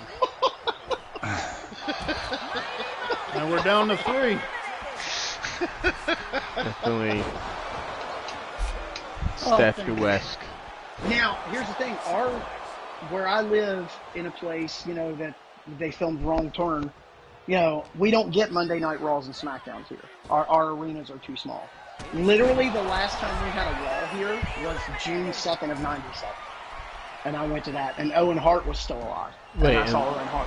In Louisville? I feel like they do shows in Louisville. No. I'm not in Louisville. You're in West Virginia. I'm in the hills of West Virginia. Okay? I'm literally... Yeah, I'm Mountain Mama. People here still think John Denver's alive. Everybody has Mountain Dew and Skull here. That's all true. It's all true. Done. But let me try to remember. The Undertaker and Sid were the main event. I'm gonna do one more '80s Rumble and then we can call it. So Sean and Steve were there. It was great. It was a great show. The Legion of Doom fought Sean and Steve, and it was a good show. But we have such small arenas, we can't hold big shows, so we have to go like 2-3 hours away and watch stuff. One thing I realized that this weekend missed is usually every time they have a WrestleMania, they always have a big announcement of where they're going to be next year, and we didn't get that this year. Minnesota. From what I understand, it's Minnesota. Well, they didn't formally announce it. I know. Maybe they don't have it finalized, the date. Because didn't Nick Khan say they're thinking about moving it all the way to the end of April? I thought he said that. I could be wrong. I mean, when did you hear him say that? Where did I see that? Nick Khan. Let me look it up. I want a source because. Don't tell me that WrestleMania is going to be in Minnesota. You have to have Jesse there if you do it in Minnesota. The Bobby Ventura. Who's in the fucking wind tunnel? Goddammit. Yeah, somebody's mic is. Gorilla. Sounds like they turned on their fan and then they go fucking. outside and take a piss. That's not me. I got my good mic plugged in. During WrestleMania week, when they were doing interviews, Nick Khan said that they have been talking about moving WrestleMania to later in April. Because of the weather? Probably because, Philly, because me and you, we actually did talk about going on a Saturday night. Me and you actually were really thinking about going to the Saturday night show, and I would have been really pissed off to be in 30-degree weather. Well, I went to WrestleMania 29. That was in New York or Jersey, MetLife Stadium. Wasn't it really cold?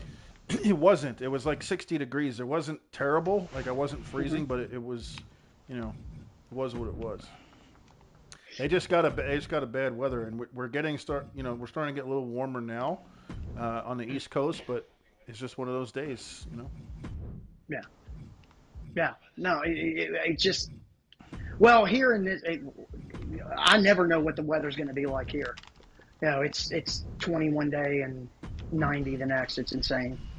Becky Lynch ended up wrestling with fucking strep throat in that weather. Right. Yeah. And fun fact, she gave my friend Jade strep throat because she met her and gave her a big hug, and then she got strep throat. She went home. Oh, nice. So that's there you go. 6 degrees of Becky Lynch. 6 degrees of Becky Lynch.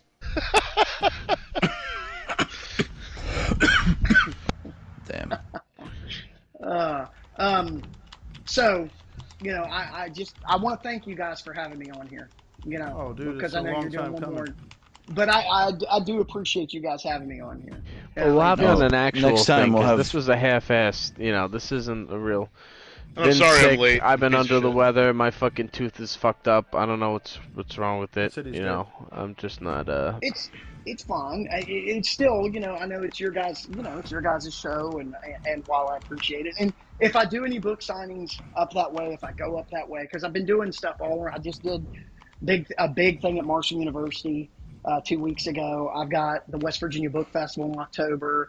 I've got the Huntington Comic Con. I did the Lexington Comic Cons. I might do Scarefest this year in Lexington.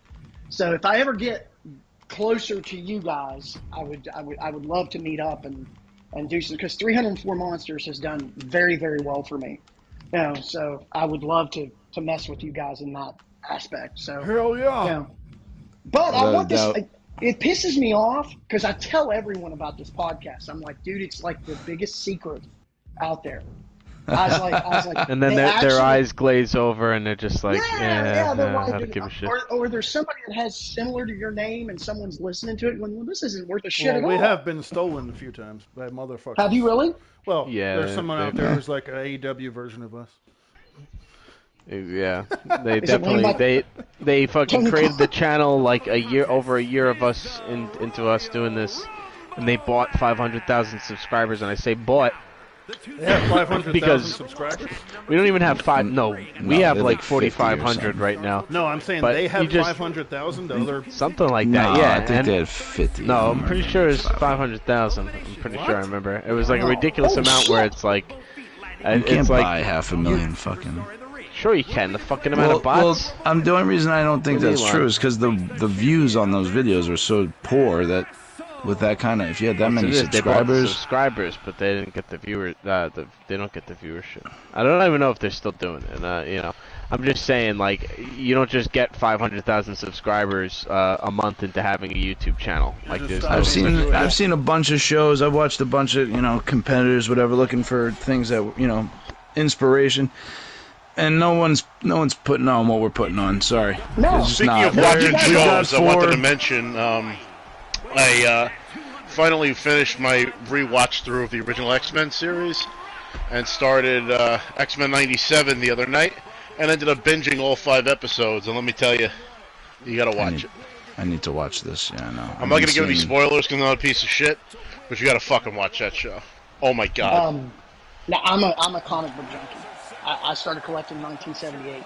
You know, I was going to conventions when there were like 300 people, and now I go and there's Sergeant Slaughter's actually there. You know what I mean? And so I know what you're saying. So when you talk about the X-Men, when I hear you guys talk about comic books, I don't get involved in it because I get too passionate about it. But I really do. I get way too passionate about it. Have you seen X-Men 97 yet? I have. Yeah. So you know what I'm talking about. Oh, I know exactly what you're talking about. Anybody that's not watching this show's crazy. It's like the last episode was like fucking Game of Thrones X-Men. It was insane. Mm-hmm. It's insane. I know I need to watch, and that's just the beginning apparently. No, he talked me into it. See that? Now it's like legit. Apparently, the next, and the guy said that episode 5 was great, but 8 to 10 is like the fucking where it's really gonna cook. So there's 10 episodes. Really? Yeah, 10 episodes. There will be, and they're like 20 minutes a pop. And it's week to week. Yeah. They're week to week. They have 5 episodes out right now, so they're halfway through the series. When you mention Game of Thrones, because I know Chris brings up Game of Thrones all the time. One of my favorite things is I'd actually read the books when the show was on. So one of my favorite things is the week before the Red Wedding. And that show was so popular. I knew. Yep. And the best thing on the planet was when I would tell everybody leading up to that episode, I was like, yeah, I've read the books. Dude, when the Red Wedding happened, my phone. Oh, yeah. People were calling me into the office to explain, like, what? Yeah. We were giddy going into that week. That week was like, we were, me, Chris, there was only a couple of us that had really dove in, and after watching the first season, I just had to know more, so immediately picked up the books. I was scared. I wasn't even excited. I was scared. It was like, I knew, like, don't make a face, don't say anything, because this is going to be, everyone's mouth is going to be on the floor. So as much as I enjoyed watching it happen and the way they did it, it was watching the people we were watching with react. And I just definitely had to scoop my jaw off the floor. It was fucking like, what?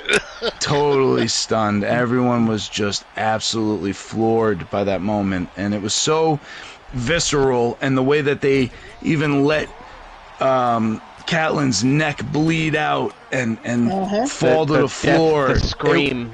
It was just fucking stabbing the baby in her fucking stomach. Like, whoa. And that wasn't in the books. That was actually a surprise because the baby Jane wasn't even, whatever her name was in the show. She wasn't even there.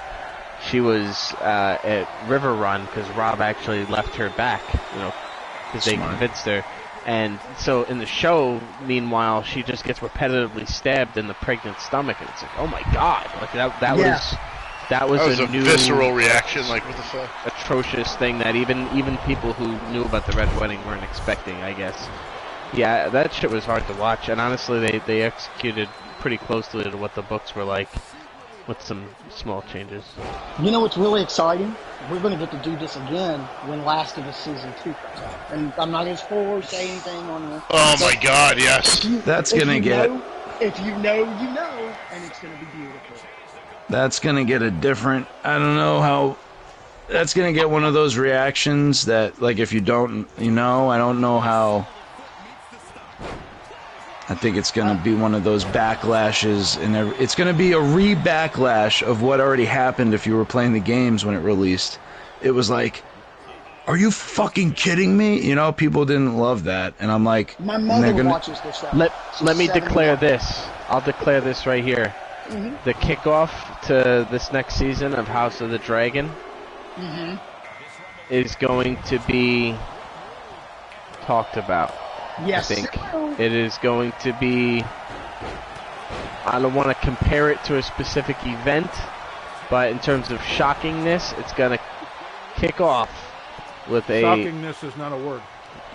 Well, think of the Red Wedding like the shock. Shock value, I think it's the term. Something on that level of incredulity. So, you know, I said it here. Incredulousness? I'm definitely looking forward to season 2. They're starting the wind up now. I'm seeing a lot of, you know, a lot more like subtle promo material coming out, and I'm like, yes, I need to go back. I need to watch season 1 again. Funny, me and Chris had a conversation before we had started the break room, but in between the end of Game of Thrones and when they had announced House of the Dragon, Chris had already known because he read the book and Fire and Blood, right?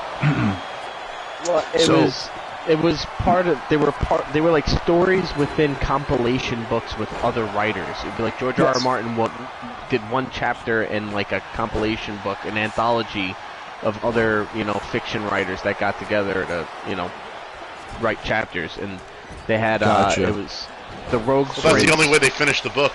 It started as the Rogue Prince, which was like 1 hour. It was like a 1 hour read based on Daemon, and then the second part was the Princess and the Queen, which was in a different book, and that was like a 4 hour story.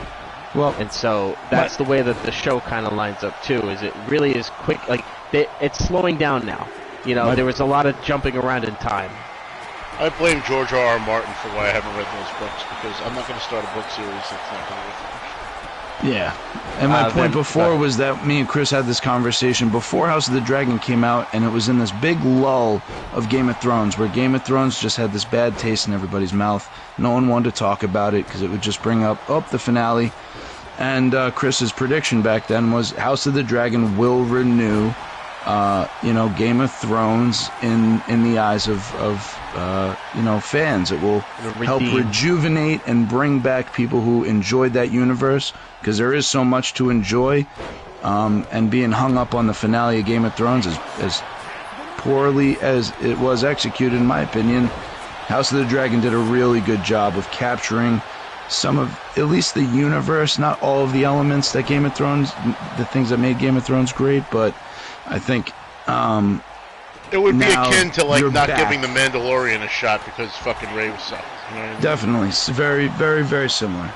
Good point, because it's totally different showrunners. That's what I was saying. It's different showrunners.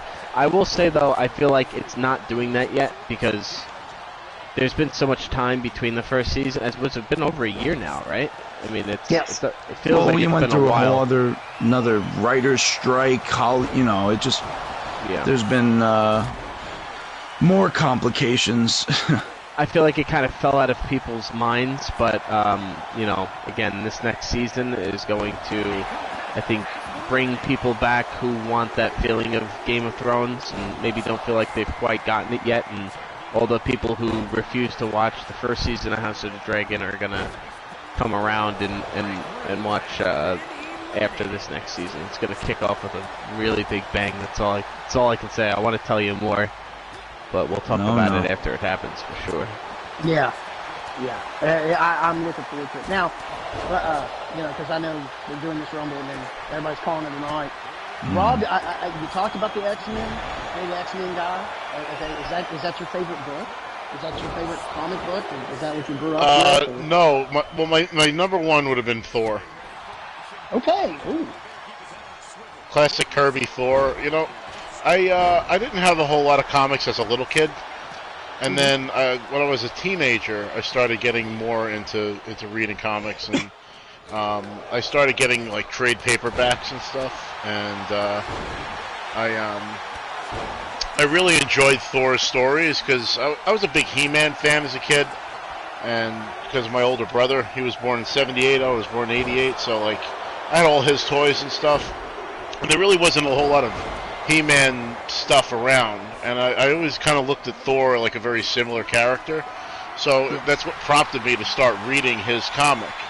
And I found that I was starting to enjoy Thor as much, if not more, than He-Man, because I thought it was like a really well-written story. I thought it was dope that like he had a power down with Dr. Donald Blake, and that it turned out to be Thor the whole time, and his whole dynamic with Nurse Jane Foster, and then ultimately I started reading into the Avengers books because he was one of the original Avengers, And I just kind of fell down this slippery slope of reading all these omnibus books that were coming out at the time.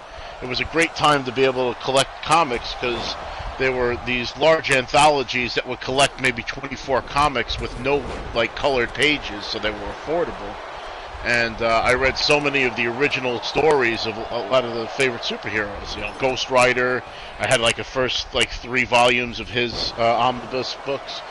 Spider-Man, you know, I was really like taking in a lot of Marvel stuff at the time, and that led me to start reading things like the Infinity War and Infinity Gauntlet, and I remember reading that back in like the late 90s, early 2000s, being like, this needs to be like a movie. And then that's why I was like so flabbergasted when the movies came out. I was like, this is really happening right now. I mean, I read this shit like so long ago, and now they're actually movies. And I just have a deep appreciation for the original artists, like Steve Ditko and of course King Kirby, and that's why I'm like a purist when it comes to like the costumes of the superheroes. Like I like classic Kirby Thor, you know, like you try to push Chris Hemsworth costume down my throat as much as you want, but I'm not going to want it as much as the fucking dots and the fucking tights. I don't know, I'm a classic guy like that. And I think my comic book reading journey actually started with G.I. Joe, though. That was the first comics that I started reading, because my brother had these little digest books, the little small ones, and I started reading those, and then he had the full Real American Hero size comics, and I kind of just started taking my brother's old comics and reading all those. He had a bunch of Batman from the 80s and Superman, and you know, he was like I think he was more of a DC guy than a Marvel guy when he was a kid. But they were more prevalent. I mean, you had, you know, Christopher Reeve Superman was making movies in the 80s, and you weren't seeing so much out of Marvel in the 80s. Marvel's like golden ages were like the 60s, and then like now. We're going to talk about comic books. I want to hear Robin and Steve's input on what did you guys think of the Joker 2 trailer? I didn't even see the first Joker movie, so I didn't watch the trailer for the second one. I have to watch it. Movie? I didn't see the first movie. Okay, Steve, did you see it? It just didn't grip me. I saw Joker opening night, and I was okay with it. There's a lot of people. You get a very divisive group with that movie. Yeah, you have the people that are like, you know, what were they doing, and then you have guys like me that was like, hey, that's a great example. Then I watched this trailer, and I am not a Harley Quinn fan. Okay, I never have been a massive fan of Harley Quinn. So, and I'm like, how much is she in this? And I'm like, okay, well, this looks like a lot. But you do know that this film is a musical, right? You know that. That's what I'm like. Now I'm like, I don't know how much interest I have in this being a musical. I will go see it. I'm not seeing the Joker singing and dancing. I will go see it, but I can probably walk out of it like I did Wednesday night out of Charleston going, the fuck was that? You know? Yeah. But you know, when I ask people about the comic book love, okay, nobody has ever said Thor. I'm serious. I've never heard anybody ever say Thor. Yeah, I swear not. Because I would always ask before the films came out, you know, we'd go to shows and stuff like that. Like, he's your favorite comic book. And it was always Spider-Man Hulk, Spider-Man Hulk Batman, Spider-Man Hulk Batman.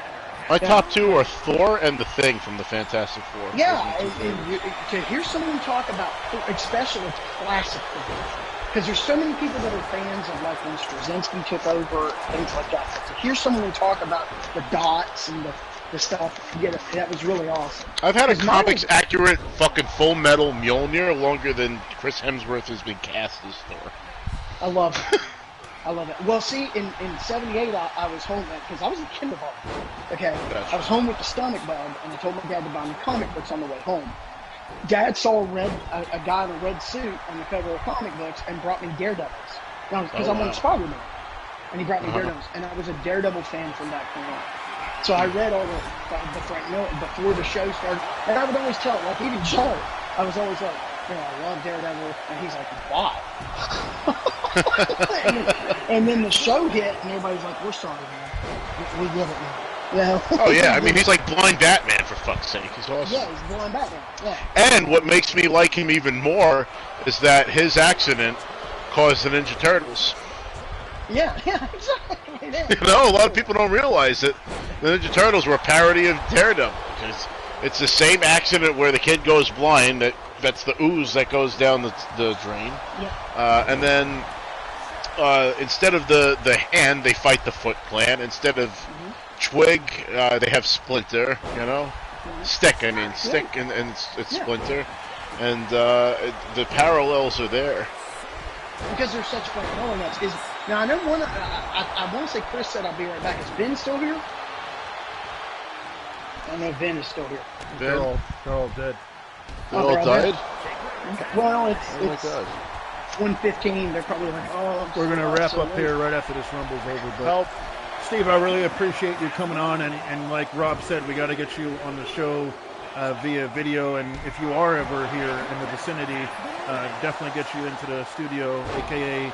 the 80s basement. You can see all of Rob's. Oh, my God. Yeah, I have fucking wood panel walls and fucking Americana from 1976 all over the fucking basement. Well, Steve will appreciate all the superhero shit you got in the basement. I have to walk like 6 miles to civilization. Yeah, because I'm up in the wood cabins. My dad wants to live where you are. That's my dad it's beautiful. I literally live out back. You know, I've been out back before and seen deer and bear and it's beautiful out here. It is beautiful country. I mean, I love my state, but I also do like me and Lily go every year because she fights in Vegas. And I love the concrete jungle thing, so I would love to come up there to where you guys are, and yeah. We'll take you to Park Slope and give you some real fucking pizza. Yeah, exactly. Because see, we have biscuits and gravy here. That's our thing. Oh, I'll fuck up some biscuits and gravy too. The one thing that New York is missing is a fucking Cracker Barrel, because I wouldn't fit through the door. Yes. Oh. I wouldn't fit through the door. Are you kidding me?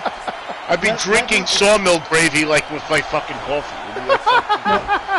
Joe has spoken to my wife. He's been I've been around Rachel. Rachel is that mountain mama, that when you come and see her, the first thing she always asks you is she's like, have you eaten? She's got that southern girl. Have you eaten? That's like basically telling me I love you and staring deeply into my eyes.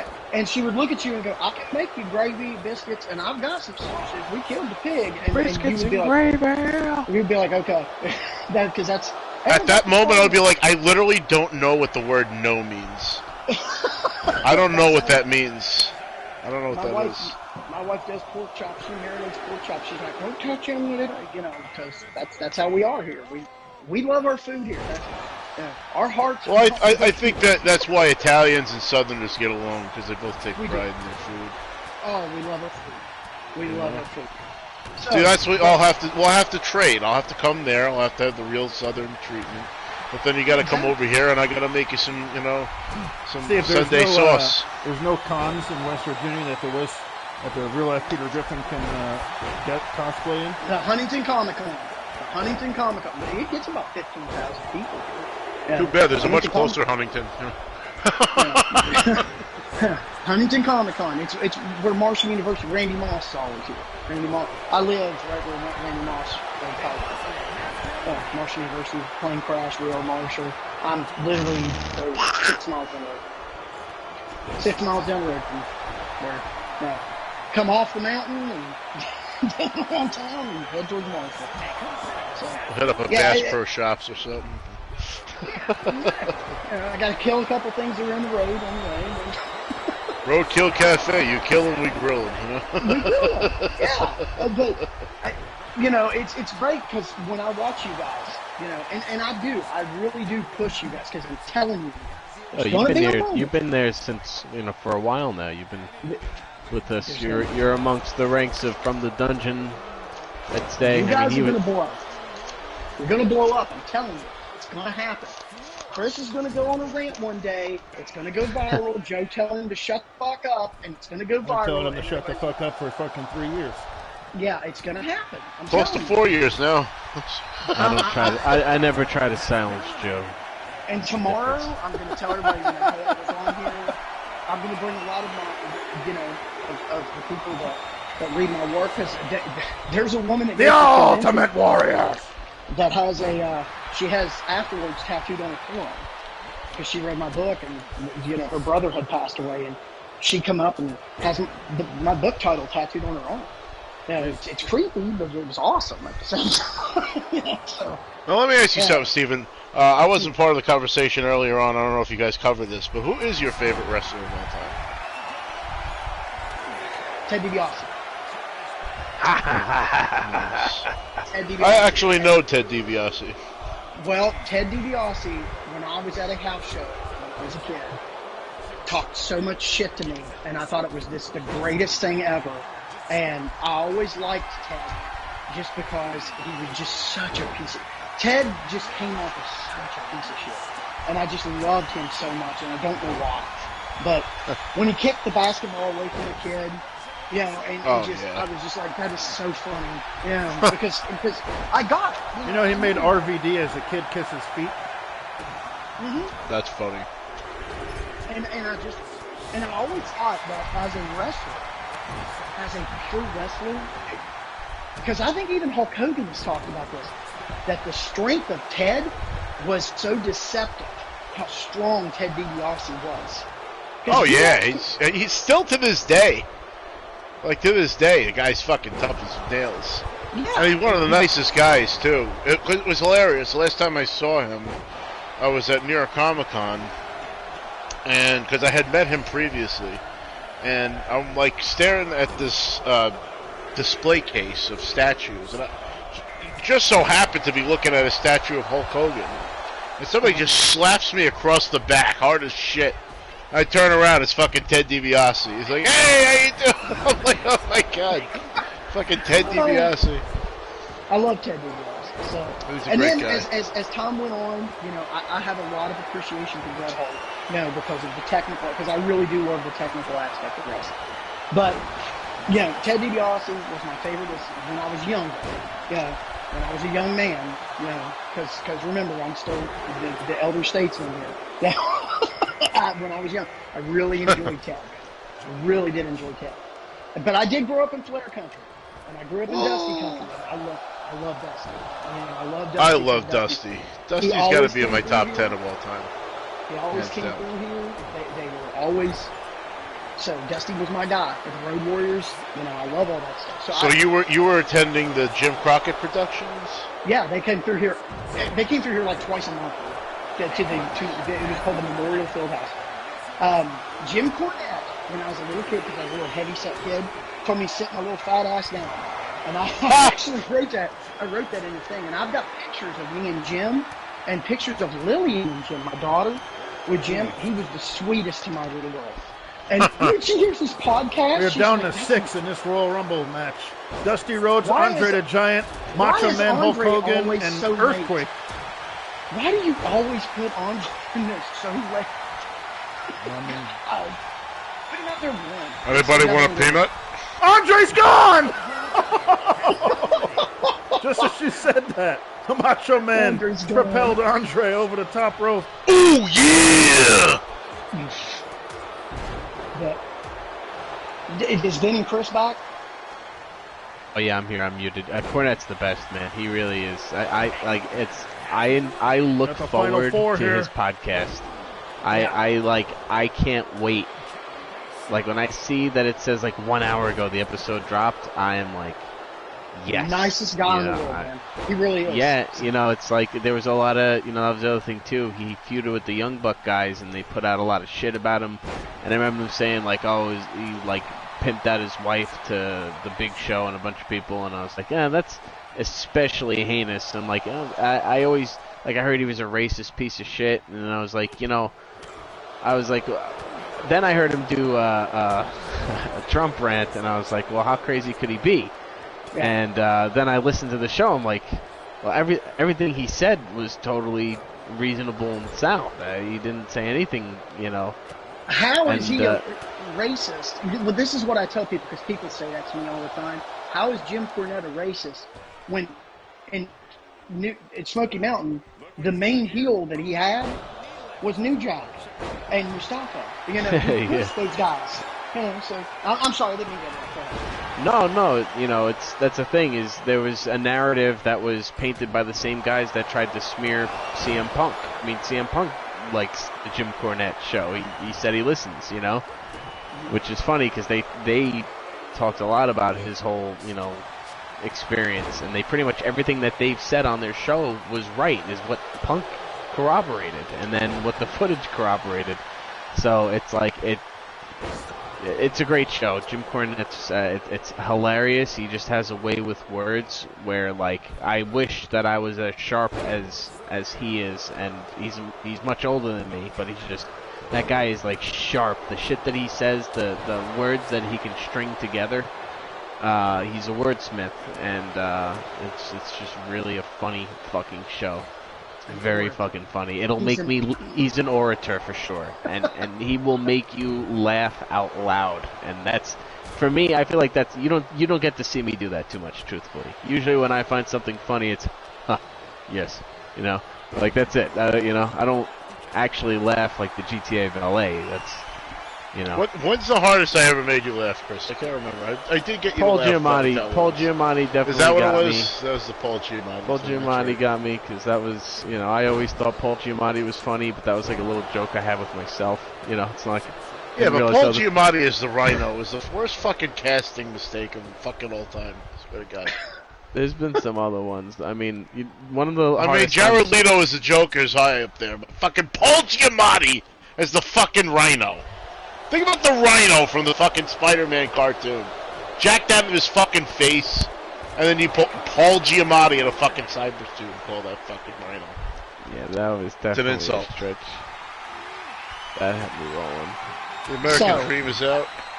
Let me throw these. Dusty Rhodes, you're so stupid. You once stayed up all night for a urine test. I mean, that's a Jim Cornette one. He could do that. Oh, dude. He'll say like flatter than a plate full of piss. Or he'd say the crowd was so quiet you could hear a mouse pissing on cotton. Yeah. Or he'll say like when he's talking about like a woman's match where like they're especially clumsy. It was like the women's, I forget which match it was, that was like, you know, they were just really like a lot of botches inside. I think it was the women's Royal Rumble, and he was like a bunch of newborn fawns trying to get their footing on ice. Like, yeah, dude, just like amazing.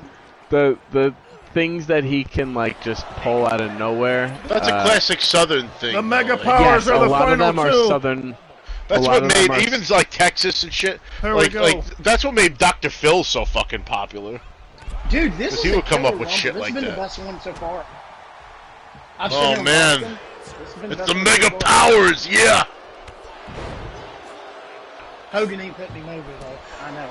That doesn't work for me, brother. Ready? My favorite was always King. Honestly, I loved watching King.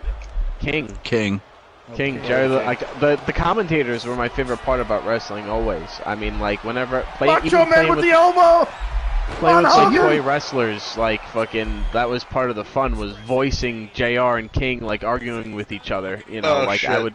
I would do all of that when I was playing with my toys. I'm like, God damn it, here it comes! Oh my God! You know, like we all did it. Everybody like. And Randy Savage wins the Rumble. I can't believe it. Hogan put him over.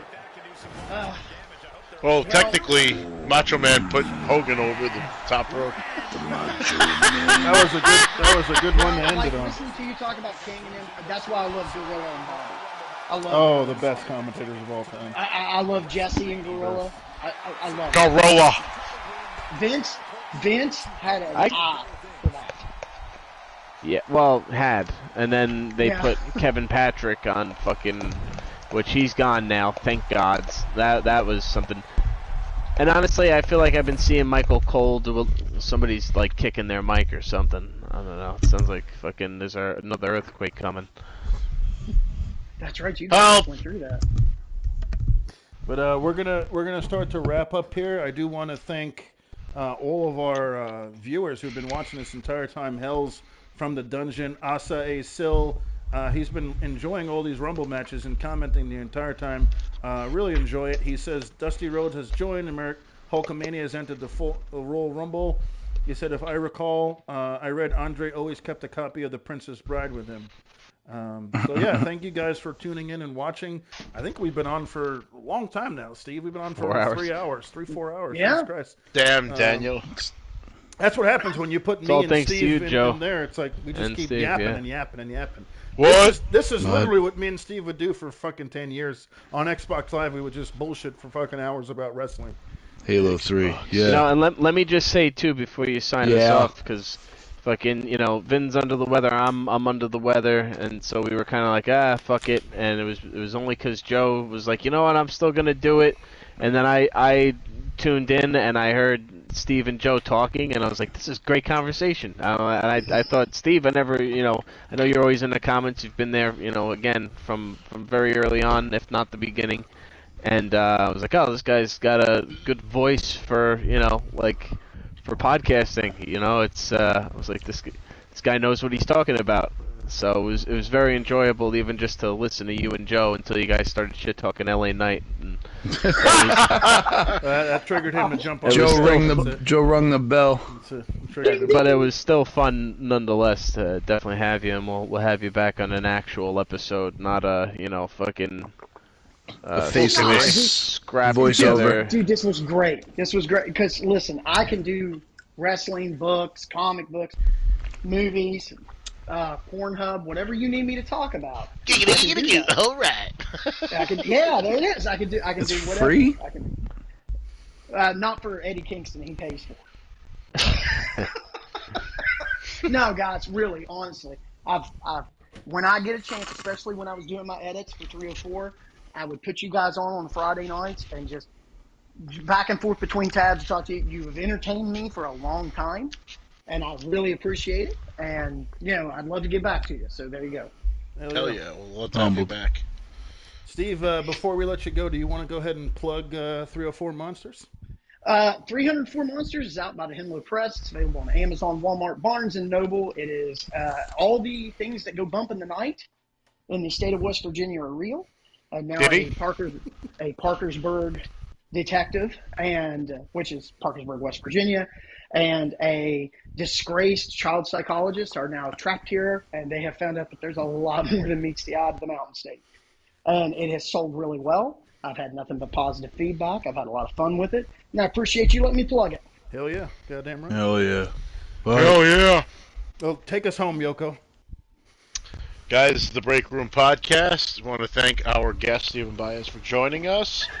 Great friend of the show. Thank you so much for the viewers. If you like the show, please hit that subscribe button and that follow button and that notification button, because that will let you know when we go live. We go live every Friday night, and Joe didn't let us lose the streak, so no Brock Lesnar tonight. We've been pretty consistent. We haven't missed in a while. Which is nice. And nice. Coming off of WrestleMania, very, very hyped. We're still talking wrestling. You guys pulled up the game. How was the Royal Rumble? Was it working good for you guys online, or it was just me. We didn't want to take the risk of having it flub all over the place. Shit. Maybe we'll try to get some No Mercy or something going for a future stream. Bring back the old schools. But we love you guys. Thank you so much for tuning in. Snoochie Boochies, and may the force be with you.